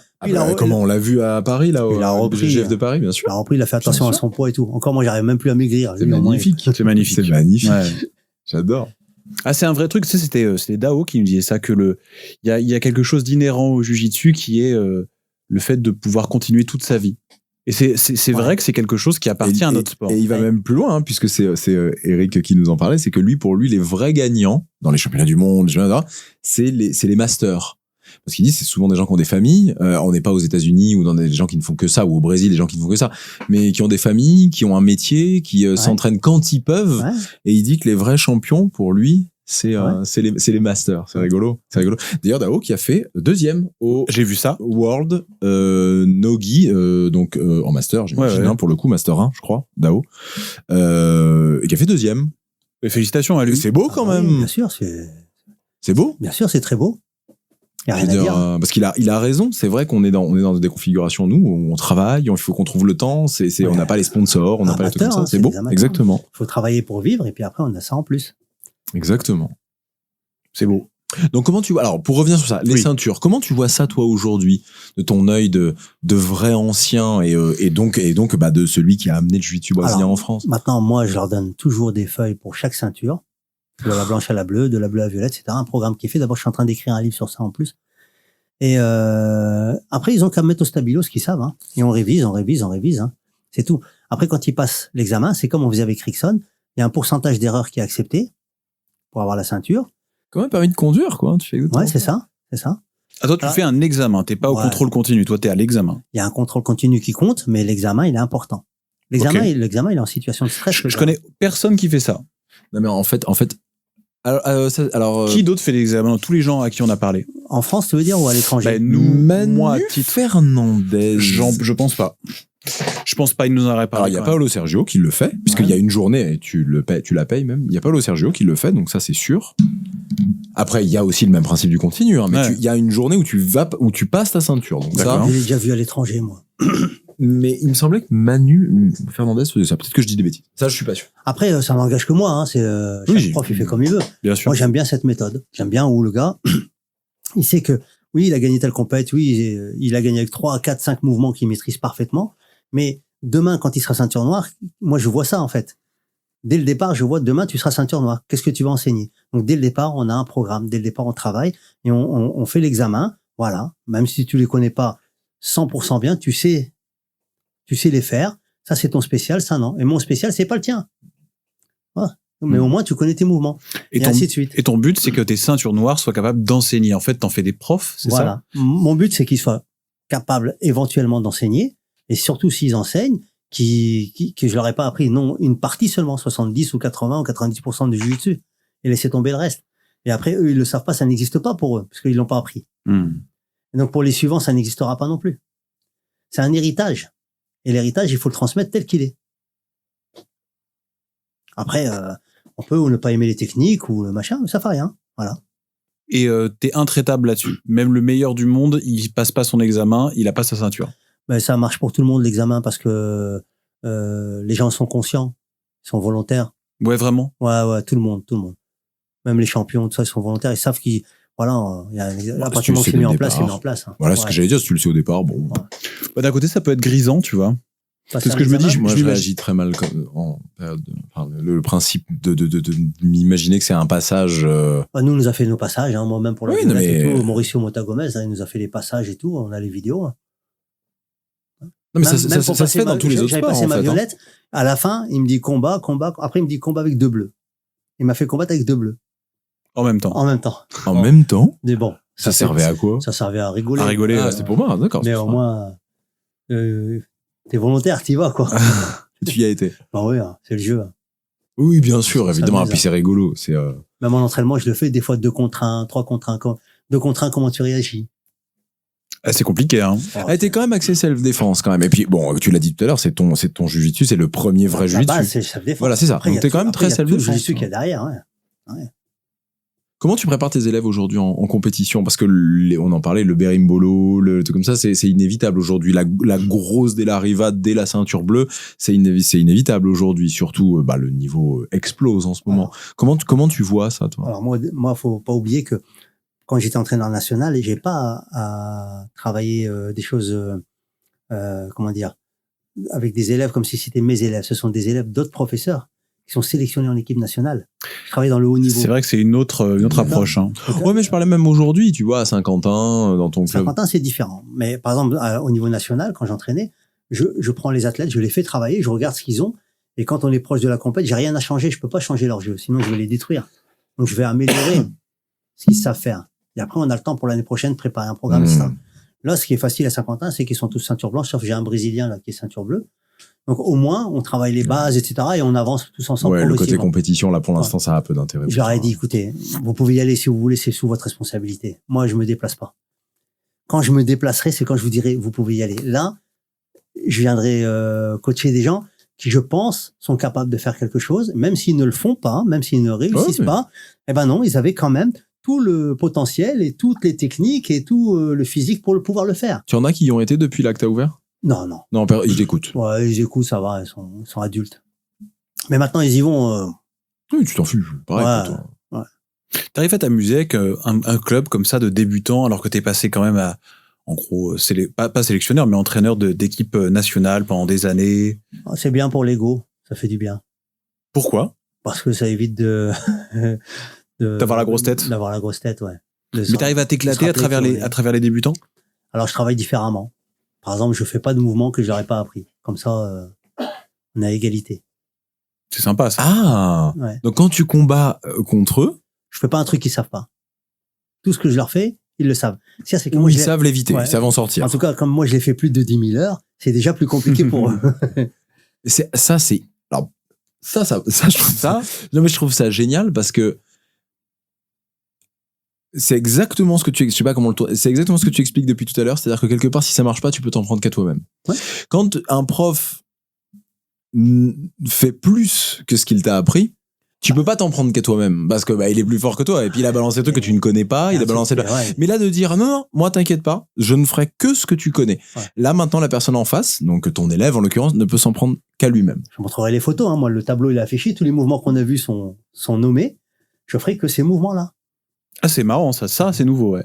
On nous a jamais parlé de ce genre de choses. C'est une bonne hyper intéressant. C'est une méthode, hein. Oui, mais c'est une fois de plus, on en revient à une méthode. C'est quand même un peu s'exposer parce que dès que tu auras une ceinture violette, une ceinture marron, il y a de chances quand même qui te secouent un peu, tu vois ce que je. C'est sûr. Mais c'est le jeu, faut accepter, hein. C'est plaisant. Ah ouais. Ah bah oui, hein. Tu aimes quand les gens apprennent de toi et puis j'aime quand les gens ils ont bien appris et qu'ils me donnent de la difficulté et tout. Je dis voilà, là j'ai réussi mon boulot là. Ouais, c'est un peu l'accomplissement d'un prof. Ouais, j'arrive plus à passer sa garde, c'est bien. Parce que tu sais que c'est grâce à toi. Voilà, le mec il a progressé, il a réussi ça. Bon, c'est super. Maintenant à moi à faire une évolution sur ça. Après on peut continuer. Mais au moins on est content. On a transmis quelque chose. C'est la transmission. Tu as eu un regret déjà sur un de tes élèves, quelqu'un, parce que je trouve que tu y mets, alors attends, parce que j'ai donné un nom, hein, mais tu y mets quand même vachement de toi, on sent que si ça n'avait pas été le jiu-jitsu brésilien, ça aurait été autre chose, que quelque part le jiu-jitsu brésilien, c'est ce que tu as découvert, qui t'a plu, voilà, c'est en toi, c'est dans ta chair, mais ça aurait pu être autre chose en fait. Et, au niveau donc enseignant, je parle, hein, au niveau enseignant. Tu as eu un regret une fois sur un élève, et je parle pas je suis brésilien, mais où tu t'es dit, là, je lui ai trop donné, en fait. Je lui ai trop donné. Non, trop donné, je dirais pas. Même si le gars, il est parti ailleurs, même si il y a une forme de trahison, n'importe, je peux pas dire. Et là, tu te dis que c'est ta faute s'il s'en va? Parce que tu te le dis pour tout le reste. Non.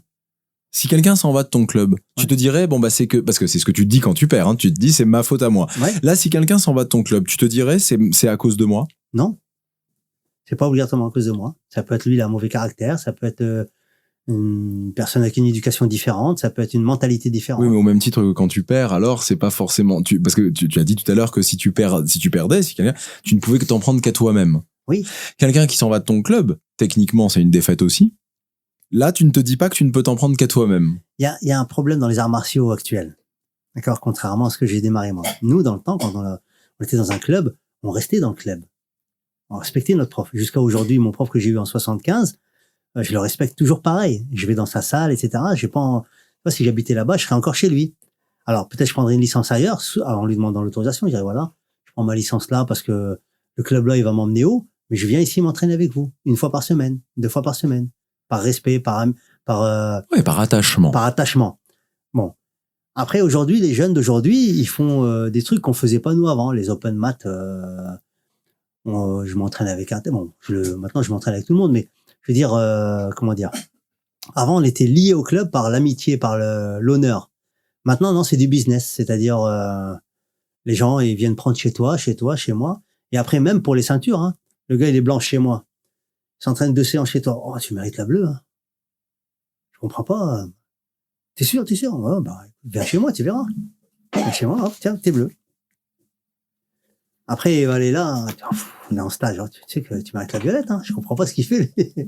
T'es sûr? Ouais, violette. Alors que moi, non, on m'a donné la ceinture noire en 97.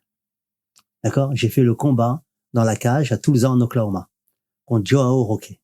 Une finale de Extreme Fight numéro 3. D'accord? Je suis avec, comment il s'appelle? Le gars qui a combattu Rickson Gracie, là, en jiu-jitsu. Il y en a eu quelques-uns. Il y en a eu beaucoup, ouais. Bon, bref, c'est un ceinture rouge maintenant, toi, rouge noir ou rouge. Et il y avait moi, Guy Mialo, Christian Darval, Ali Mioubi. Le gars, il vient me féliciter, il me dit, j'ai jamais vu un gars combattre comme toi. Vraiment, tu mérites la ceinture noire. Je te donne la ceinture noire. Un Américain. Un Brésilien. Un Brésilien, d'accord. C'est facile. Je la prends, je signe le document, je suis ceinture noire. J'ouvre son école en France. Et tu lui as dit non. J'ai dit non. J'ai dit, mon prof, c'est Carlos, je vais attendre qu'il me la donne. 97, 98, 99, 2000, 2001, 2002, 2003, 2004. Toujours 2003. 6 ans après, je l'ai eu. Et tu regrettes pas, j'imagine. Non, je regrette pas. Ah, il a eu sa ceinture noire des mains de... Ah, au-delà de ça, hein, c'est pas des mains de Carlos, c'est que c'est lui qui te l'a enseigné. C'est lui qui me l'a enseigné. Il y en a pas beaucoup en France, hein, Ouais. qui vont me dire ça. Hein. Ouais, non, c'est beau gosse. Combien de fois j'ai croisé David Jarzetti au Brésil? Combien de fois j'ai croisé... Parce que lui aussi, c'est la même histoire. Hein, je crois. Oui, C'est oui, le même principe. ouais, on hein. se croisait C'était souvent, Carlos là. aussi, Ouais. et il a eu sa ceinture lui Oui, aussi. oui. Donc vous êtes 2, on va dire, en France. Ouais. Il l'a eu juste après moi, 2 mois. 3 Ouais, mois, c'est ça. quoi. C'est une bricole. Donc vous êtes 2 en France Ouais. à avoir eu la ceinture noire vraiment des mains de Carlos Gracie. Voilà, sur place au Brésil. Pour revenir sur ce que tu disais, tu dis maintenant c'est beaucoup plus business, c'est moins amitié-honneur. Tu vois ça comme une évolution normale ou quand même tu trouves ça un peu triste Comment tu vois ça? Ben, moi, j'estime qu'on peut faire beaucoup d'échanges avec les autres clubs, etc., bien s'entendre avec eux, faire des open mat et tout dans des conditions qu'on leur a établies. Mais il faut que et les profs et les élèves se respectent mutuellement. Donc, après, un élève, quand est-ce qu'il peut changer de salle? Je veux te dire, c'est quand il arrive à un niveau où le prof, il peut plus l'emmener plus loin. Et là, le prof, il doit être conscient. Il doit dire, bon, écoute, moi, je t'ai emmené au niveau régional, j'arriverai pas à t'emmener plus loin. Par contre, là, eux, ils t'emmèneront au niveau national ou international. Donc, je vais prendre contact avec eux. Et c'est le prof qui prend contact avec notre académie. C'est comme ça que ça doit se passer. Voilà, j'ai un élève et tout, je vais te l'envoyer. Bon, il continuera à s'entraîner chez moi. Il va prendre la licence chez toi, ce qui est normal pour défendre tes couleurs. Mais voilà, moi, il continuera 1 fois par semaine chez moi parce qu'on a besoin de lui pour faire monter les autres, pour l'amour qu'il y a entre nous, quoi. Mais j'ai besoin que tu continues le travail. J'arriverai pas à aller plus loin. J'ai pas le. Et tu trouves qu'aujourd'hui, on a perdu ça? Il y a plus ça? J'ai l'impression. Peut-être que je me trompe. Peut-être ça fait longtemps que j'étais pas en France, mais j'ai l'impression. Tu t'entends bien avec la scène avant de conclure? Tu t'entends bien avec la scène française JJB aujourd'hui? Je m'entends avec tout le monde. J'ai pas de. Ce départ à l'étranger, ça a fait du bien. Je m'entends avec tout le monde. Si. Tu t'entends même avec Jérémy? Même avec Jérémy. Putain, Je suis pas vraiment la scène JJB. Si, c'est toi. Ah, ce serait triste. Moi, j'ai appelé. Pauvre sport, tu fais. Super triste. Quand j'étais en Arabie, j'ai cherché un club, etc., pour faire l'équipe nationale, un peu entraînement tous les jours, en fait. Et j'ai appelé Michael Esco, un gars avec qui j'ai fait la finale des championnats de France en EOESA X années en arrière. On se tirait la bourre, etc. Donc j'ai appelé non pas un collègue d'entraînement, mais un concurrent. Mmh. Ça se passe bien, il y a pas que ce soit lui ou un autre, puis les gens sont intelligents et ils comprennent la situation, le travail, la relation d'aujourd'hui, etc.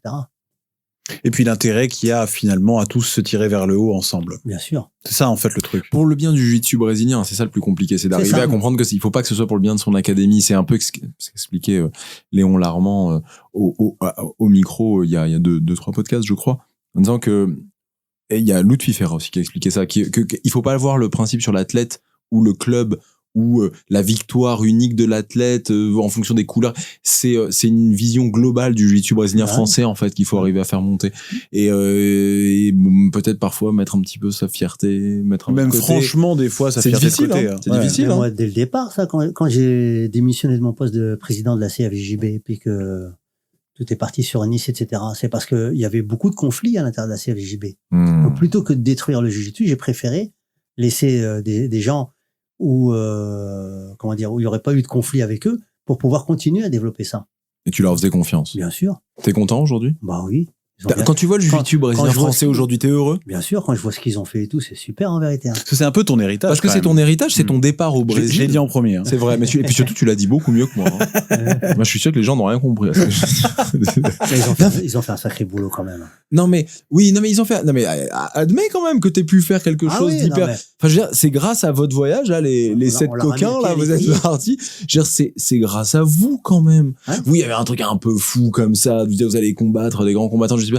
Mais nous aujourd'hui, quand on le regarde, c'est grâce à tous ces sacrifices là que vous avez fait qu'on peut avoir un podcast comme ça aujourd'hui, que Olivier Michalesco, tu en parlais, à une académie florissante, que il y a combien on avait compté le nombre d'académies sur Paris, je crois qu'il y en a une quinzaine à peu près sur Paris, uniquement Paris, intramuros, c'est fou. Mais pour en et tout ça hein. Bien sûr, tout ça, et je crois que c'est plus ou moins le cas, hein, on va pas se mentir. On est un peu moins de 20 quand même, hein. C'est énorme. Oui, je sais bien. Énorme.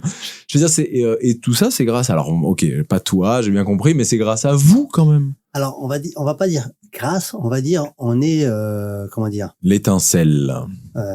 Comment dire en français? Dis-le dans la langue que tu veux, on aime toutes les langues. En arabe, sabab. Ah bah oui, bien sûr, les précurseurs. C'est ça.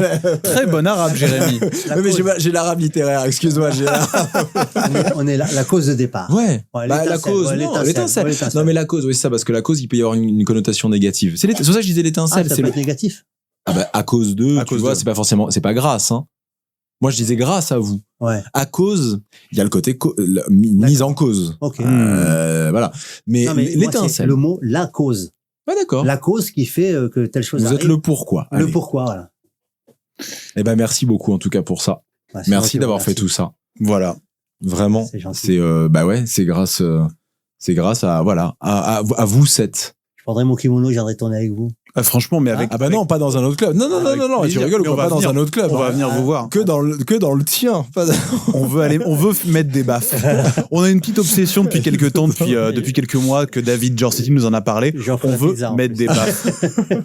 Et ben non, mais franchement, on passera avec plaisir. Ouais. Peut-être mars, avril, par là. On a quelques petits projets. On ne dit pas grand-chose parce que on veut pas avoir des promesses qu'on ne peut pas tenir, n'est-ce pas? Oui. N'est-ce pas les clubs dans le Nord? N'est-ce pas les clubs dans le Nord? N'est-ce pas Anas, à Lille? On pense à toi. C'est lui souvent. Le pot surtout.